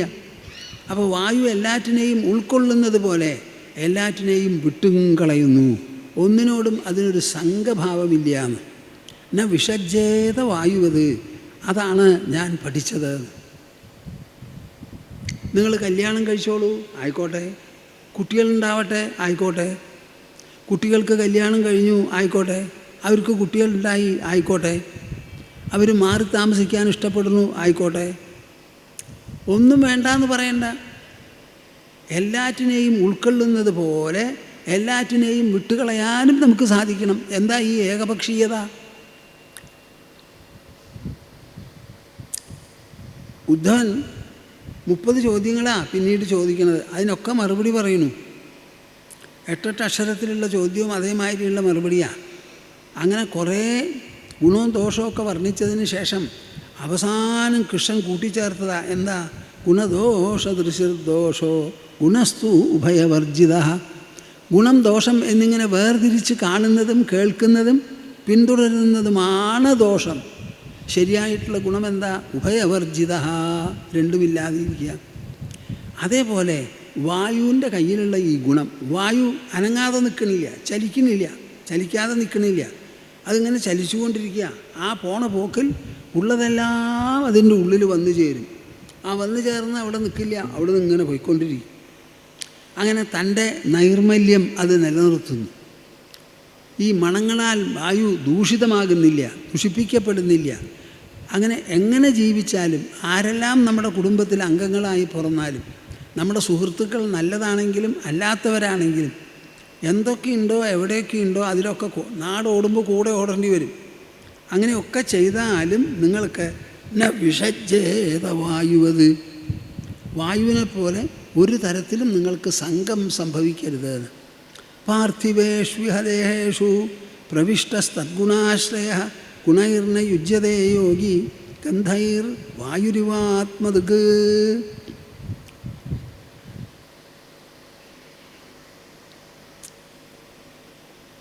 നമ്മളെല്ലാവരും ദേഹമല്ല, ദേഹത്തിൽ അധിവസിക്കുന്ന ഉൾസാന്നിധ്യമാണ്. ആ സാന്നിധ്യത്തെയാണ് ഞാൻ എന്ന് പറയുന്നത്. ഈ ദേഹം എന്ന് പറയുന്നത് എന്താ? ഞാൻ മുമ്പും പറയുന്നുണ്ട്, ഇനിയും പറയും. അത് ജഡമാണ്, ശവമാണ്. ജഡം, ശവം. നമ്മൾ കഴിക്കുന്ന ഭക്ഷണത്തിൽ നിന്നുണ്ടായതാണ്. ഭക്ഷണം മുഴുവനും ദ്രവ്യമാണ്. ആ ദ്രവ്യം മാത്രമേ നമ്മുടെ ശരീരത്തിലുള്ളൂ. ദ്രവ്യത്തിന് അനുഭവിക്കാനോ ഉണരാനോ അറിയില്ല, സാധിക്കില്ല, അതിനുള്ള കഴിവില്ല.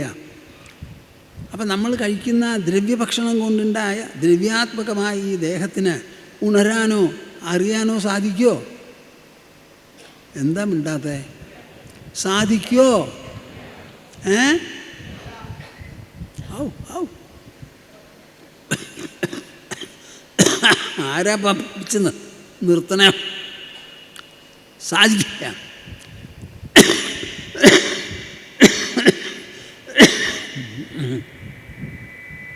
അങ്ങനെ ഒരു ജഡമാണ് ഈ ശരീരം എന്ന് നിങ്ങൾ മനസ്സിലാക്കണം.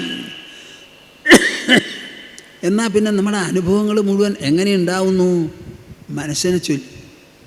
മനസ്സ് ശരീരത്തിൻ്റെ ഭാഗമല്ല, ശരീരത്തോടു കൂടി നിൽക്കണമെന്ന് മാത്രമേ ഉള്ളൂ. മനസ്സ് മാറ്ററല്ല, ഇറ്റ് ഈസ് എബവ് മാറ്റർ, ദ്രവ്യാതീതമാണ്.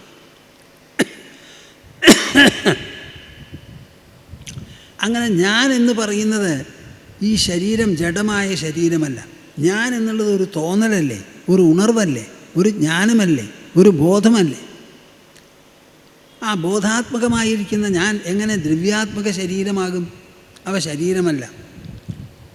ഇവിടെ ഭൂമിയിൽ നിന്നുണ്ടാക്കിയ ഈ ശരീരത്തിൽ, ദേഹങ്ങളിലെല്ലാം പ്രവിഷ്ടസ്തദ്ഗുണാശ്രയ, അതിൽ പ്രവേശിച്ചിരിക്കുമ്പോൾ, ഇപ്പോൾ നമ്മളൊരു വീട്ടിൽ താമസിക്കണം, അവിടെ എന്തെങ്കിലും ഒരു ചോർച്ചയുണ്ടെങ്കിൽ തട്ട് ചോരുന്നുണ്ടായിരിക്കാം, മേക്കൂര ചോരുന്നുണ്ടായിരിക്കാം, പക്ഷെ നമ്മൾ ചോരുമോ?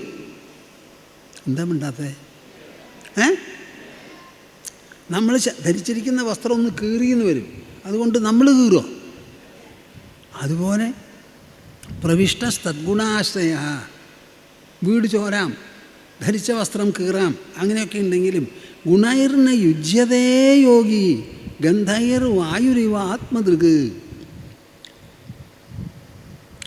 ഈ വരുന്ന ഭവിഷ്യത്തുകളിലും സംഭവങ്ങളിലും ഒന്നും നമ്മൾ ഒട്ടിപ്പിടിച്ച് മുങ്ങിപ്പോകരുത് എന്ന്. ഗന്ധൈർ വായുരിവ ആത്മദൃഗ്, ഏതുപോലെ? എല്ലാ ദിക്കിലും ഒരുപോലെ ഊതി സഞ്ചരിച്ച് കൊണ്ടിരിക്കുന്ന വായുവിൽ പലതരത്തിലുള്ള മണങ്ങളും ഗുണങ്ങളുമെല്ലാം വന്നു ചേരും. ആ വന്നു ചേർന്നതൊന്നും വായുവിൽ തങ്ങി നിൽക്കാതെ വായുവിൻ്റെ ഗതിവിശേഷത്താൽ എല്ലാം പോയി തൻ്റെ നൈർമല്യം പരിരക്ഷിക്കുന്നത് പോലെ നമ്മുടെ മനസ്സും ബുദ്ധിയും അതിൻ്റെ സ്വതസിദ്ധമായ പവിത്രത പരിരക്ഷിക്കാൻ സാധിക്കണം. വായുവിനെ കണ്ട് ഞാൻ ഇതാണ് പഠിച്ചത്. വായു നിങ്ങളുടെ കയ്യിലുണ്ടല്ലോ. ഭക്ഷണമില്ലാതെ 15 ദിവസം കഴിക്കാം, വെള്ളമില്ലാതെ കുറേ മണിക്കൂറുകളെങ്കിലും കഴിക്കാം. പക്ഷേ വായു ഇല്ലാതെ 3 മിനിറ്റ് പോലും താമസിക്കാൻ നിങ്ങൾക്ക് പറ്റുമോ? അപ്പോൾ ഈ വായു എന്ന് പറയുന്നത് എന്താ? പുറമേ ഉള്ളൊരു സാധനമാണോ അതോ അകത്തുള്ളതോ? അത് നല്ല പോലെ മനസ്സിലാക്കിക്കോളൂ. ആ വായുവിൻ്റെ ഗുണം നമ്മളുടെ മനസ്സിൽ നമ്മൾ ശീലിച്ച് വളർത്തിയെടുക്കണം. ഗന്ധൈർ വായുരിവ ആത്മദൃഗ്. ഭഗവത്ഗീതയിൽ 5-ാം അധ്യായത്തിൽ വളരെ വ്യക്തമായിട്ട് പറയുന്നു, നൈവ കിഞ്ചിത് കരോമീതി യുക്തോ മന്യേത തത്വവിത് ഗുണാ ഗുണേഷു വർത്തന്ത ഇതി മത്വാന സജ്ജതേ. നിങ്ങൾ എങ്ങനെ വേണമെങ്കിൽ ഈ ലോകത്തിൽ ജീവിച്ചോളൂ. ആ ജീവിതം മുഴുവനും ഐന്ദ്രിയ തലത്തിൽ നടക്കുന്ന സമ്പർക്ക വിശേഷങ്ങളാണ്. ആ ഐന്ദ്രിയ തലത്തിൽ നടക്കുന്ന സമ്പർക്ക വിശേഷങ്ങൾക്ക് ഉള്ളിൻ്റെ ഉള്ളിലുള്ള ഞാൻ എന്ന് പറയുന്ന ആത്മാവുണ്ടല്ലോ, അതിനെ സ്പർശിക്കാൻ പറ്റില്ല. ദേഹം ദ്രവ്യാത്മകമാണ്. അതിൻ്റെ ഉള്ളിലാണ് എന്ത്? പ്രാണമയ കോശം. അവിടുന്ന് അങ്ങോട്ട് മനോമയ കോശം, വിജ്ഞാനമയ കോശം, ബുദ്ധി. ഉറങ്ങുന്ന സമയത്ത് നമുക്കുള്ളത് എന്താ? ആനന്ദമയ കോശം. അതിനെയും താണ്ടി നിൽക്കുന്നതാണ് ഈ ഞാൻ എന്ന് പറയുന്ന ആത്മതലം. ആ ആത്മതലത്തിൽ ഈ ഐന്ദ്രിയ പ്രവൃത്തികളോ പ്രവൃത്തിഫലങ്ങളോ ഒട്ടും ഏശില്ല. ഇതൊരു വാസ്തവമാണപ്പാ, ഇതൊരു വസ്തുതയാണ്. മനസ്സിലാവുന്നുണ്ടോ നിങ്ങൾക്ക്? ഇത് നമ്മൾ ഉണ്ടാക്കിയിട്ട് വേണ്ട, അങ്ങനെയാണ്. നിങ്ങളുടെ ശരീരം അങ്ങോട്ടും ഇങ്ങോട്ടും പോകാണ്ടിരിക്കണുള്ളൂ. കാറ്റ് ഉള്ളിൽ ശ്വസിക്കുന്ന കാറ്റ് അകത്തും പുറത്തുമായിട്ട് പോകണില്ലേ, പരന്ന് കിടക്കണില്ലേ? അതുപോലെ മനസ്സിനുമുണ്ട് അതിൻ്റെ വ്യാപ്തി, ബുദ്ധിക്കുമുണ്ട് അതിൻ്റെ വ്യാപ്തി, അഹങ്കാരത്തിനുമുണ്ട്. അവസാനം ആത്മാ എന്ന് പറയുന്ന ഞാൻ തലമുണ്ടല്ലോ, അത് സർവവ്യാപകമാണ്. സർവവ്യാപകമായതിനാൽ അത് നിശ്ചലമാണ്. നിശ്ചലമായതിനാൽ അതിൽ ഒരു കുറയും ഒരു കറയും ഒന്നും തട്ടില്ല. ആ സത്യത്തെക്കുറിച്ച് ആലോചിച്ച് ആലോചിച്ച് ആലോചിച്ച് ഞാൻ പഠിക്കുകയാണത്. നോക്കൂ, ഇങ്ങനെയാണ് ലോകദൃശ്യങ്ങൾ കണ്ട് പേർത്ത് പേർത്ത് നമുക്ക് അറിയാനുള്ളത് എടുക്കുക. അങ്ങനെ 24 ഗുരുക്കന്മാരുടെ ചരിത്രമാണ് പറയണത്. ഞാൻ ഇതാ ഇവിടെ നിർത്തുകയും ഇനി ഒരു പക്ഷേ ഈ ഭാഗം എടുക്കുന്നുണ്ടെങ്കിൽ അടുത്ത വർഷം ശരീരമൊക്കെ സമ്മതിച്ചു ജീവിച്ചിരിപ്പുണ്ടെങ്കിൽ എടുക്കാം. ഞാൻ ഈ എടുത്ത ഭാഗം വരെ നിങ്ങളെല്ലാവരും ഓർമ്മ വയ്ക്കൂ. പോരാത്തത് ഈ പുസ്തകത്തിൽ നിന്ന് വായിച്ചു നോക്കി മനസ്സിലാക്കൂ. നമുക്കിനി ഒരു സന്ദർഭം ഉണ്ടാവട്ടെ കൂടുതൽ പറയാൻ.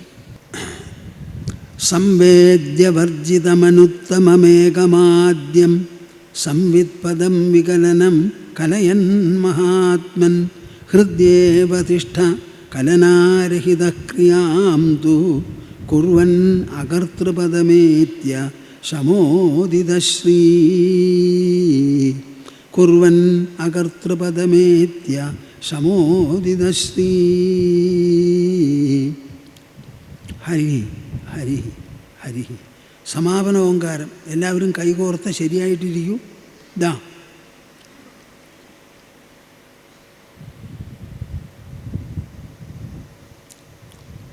ഓ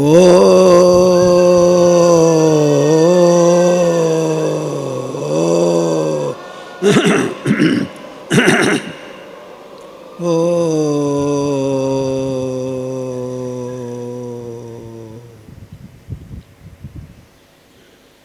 ശരി. ഹരി ഓം തസ്. ജയ ഗുരു, ജയ ഗുരു.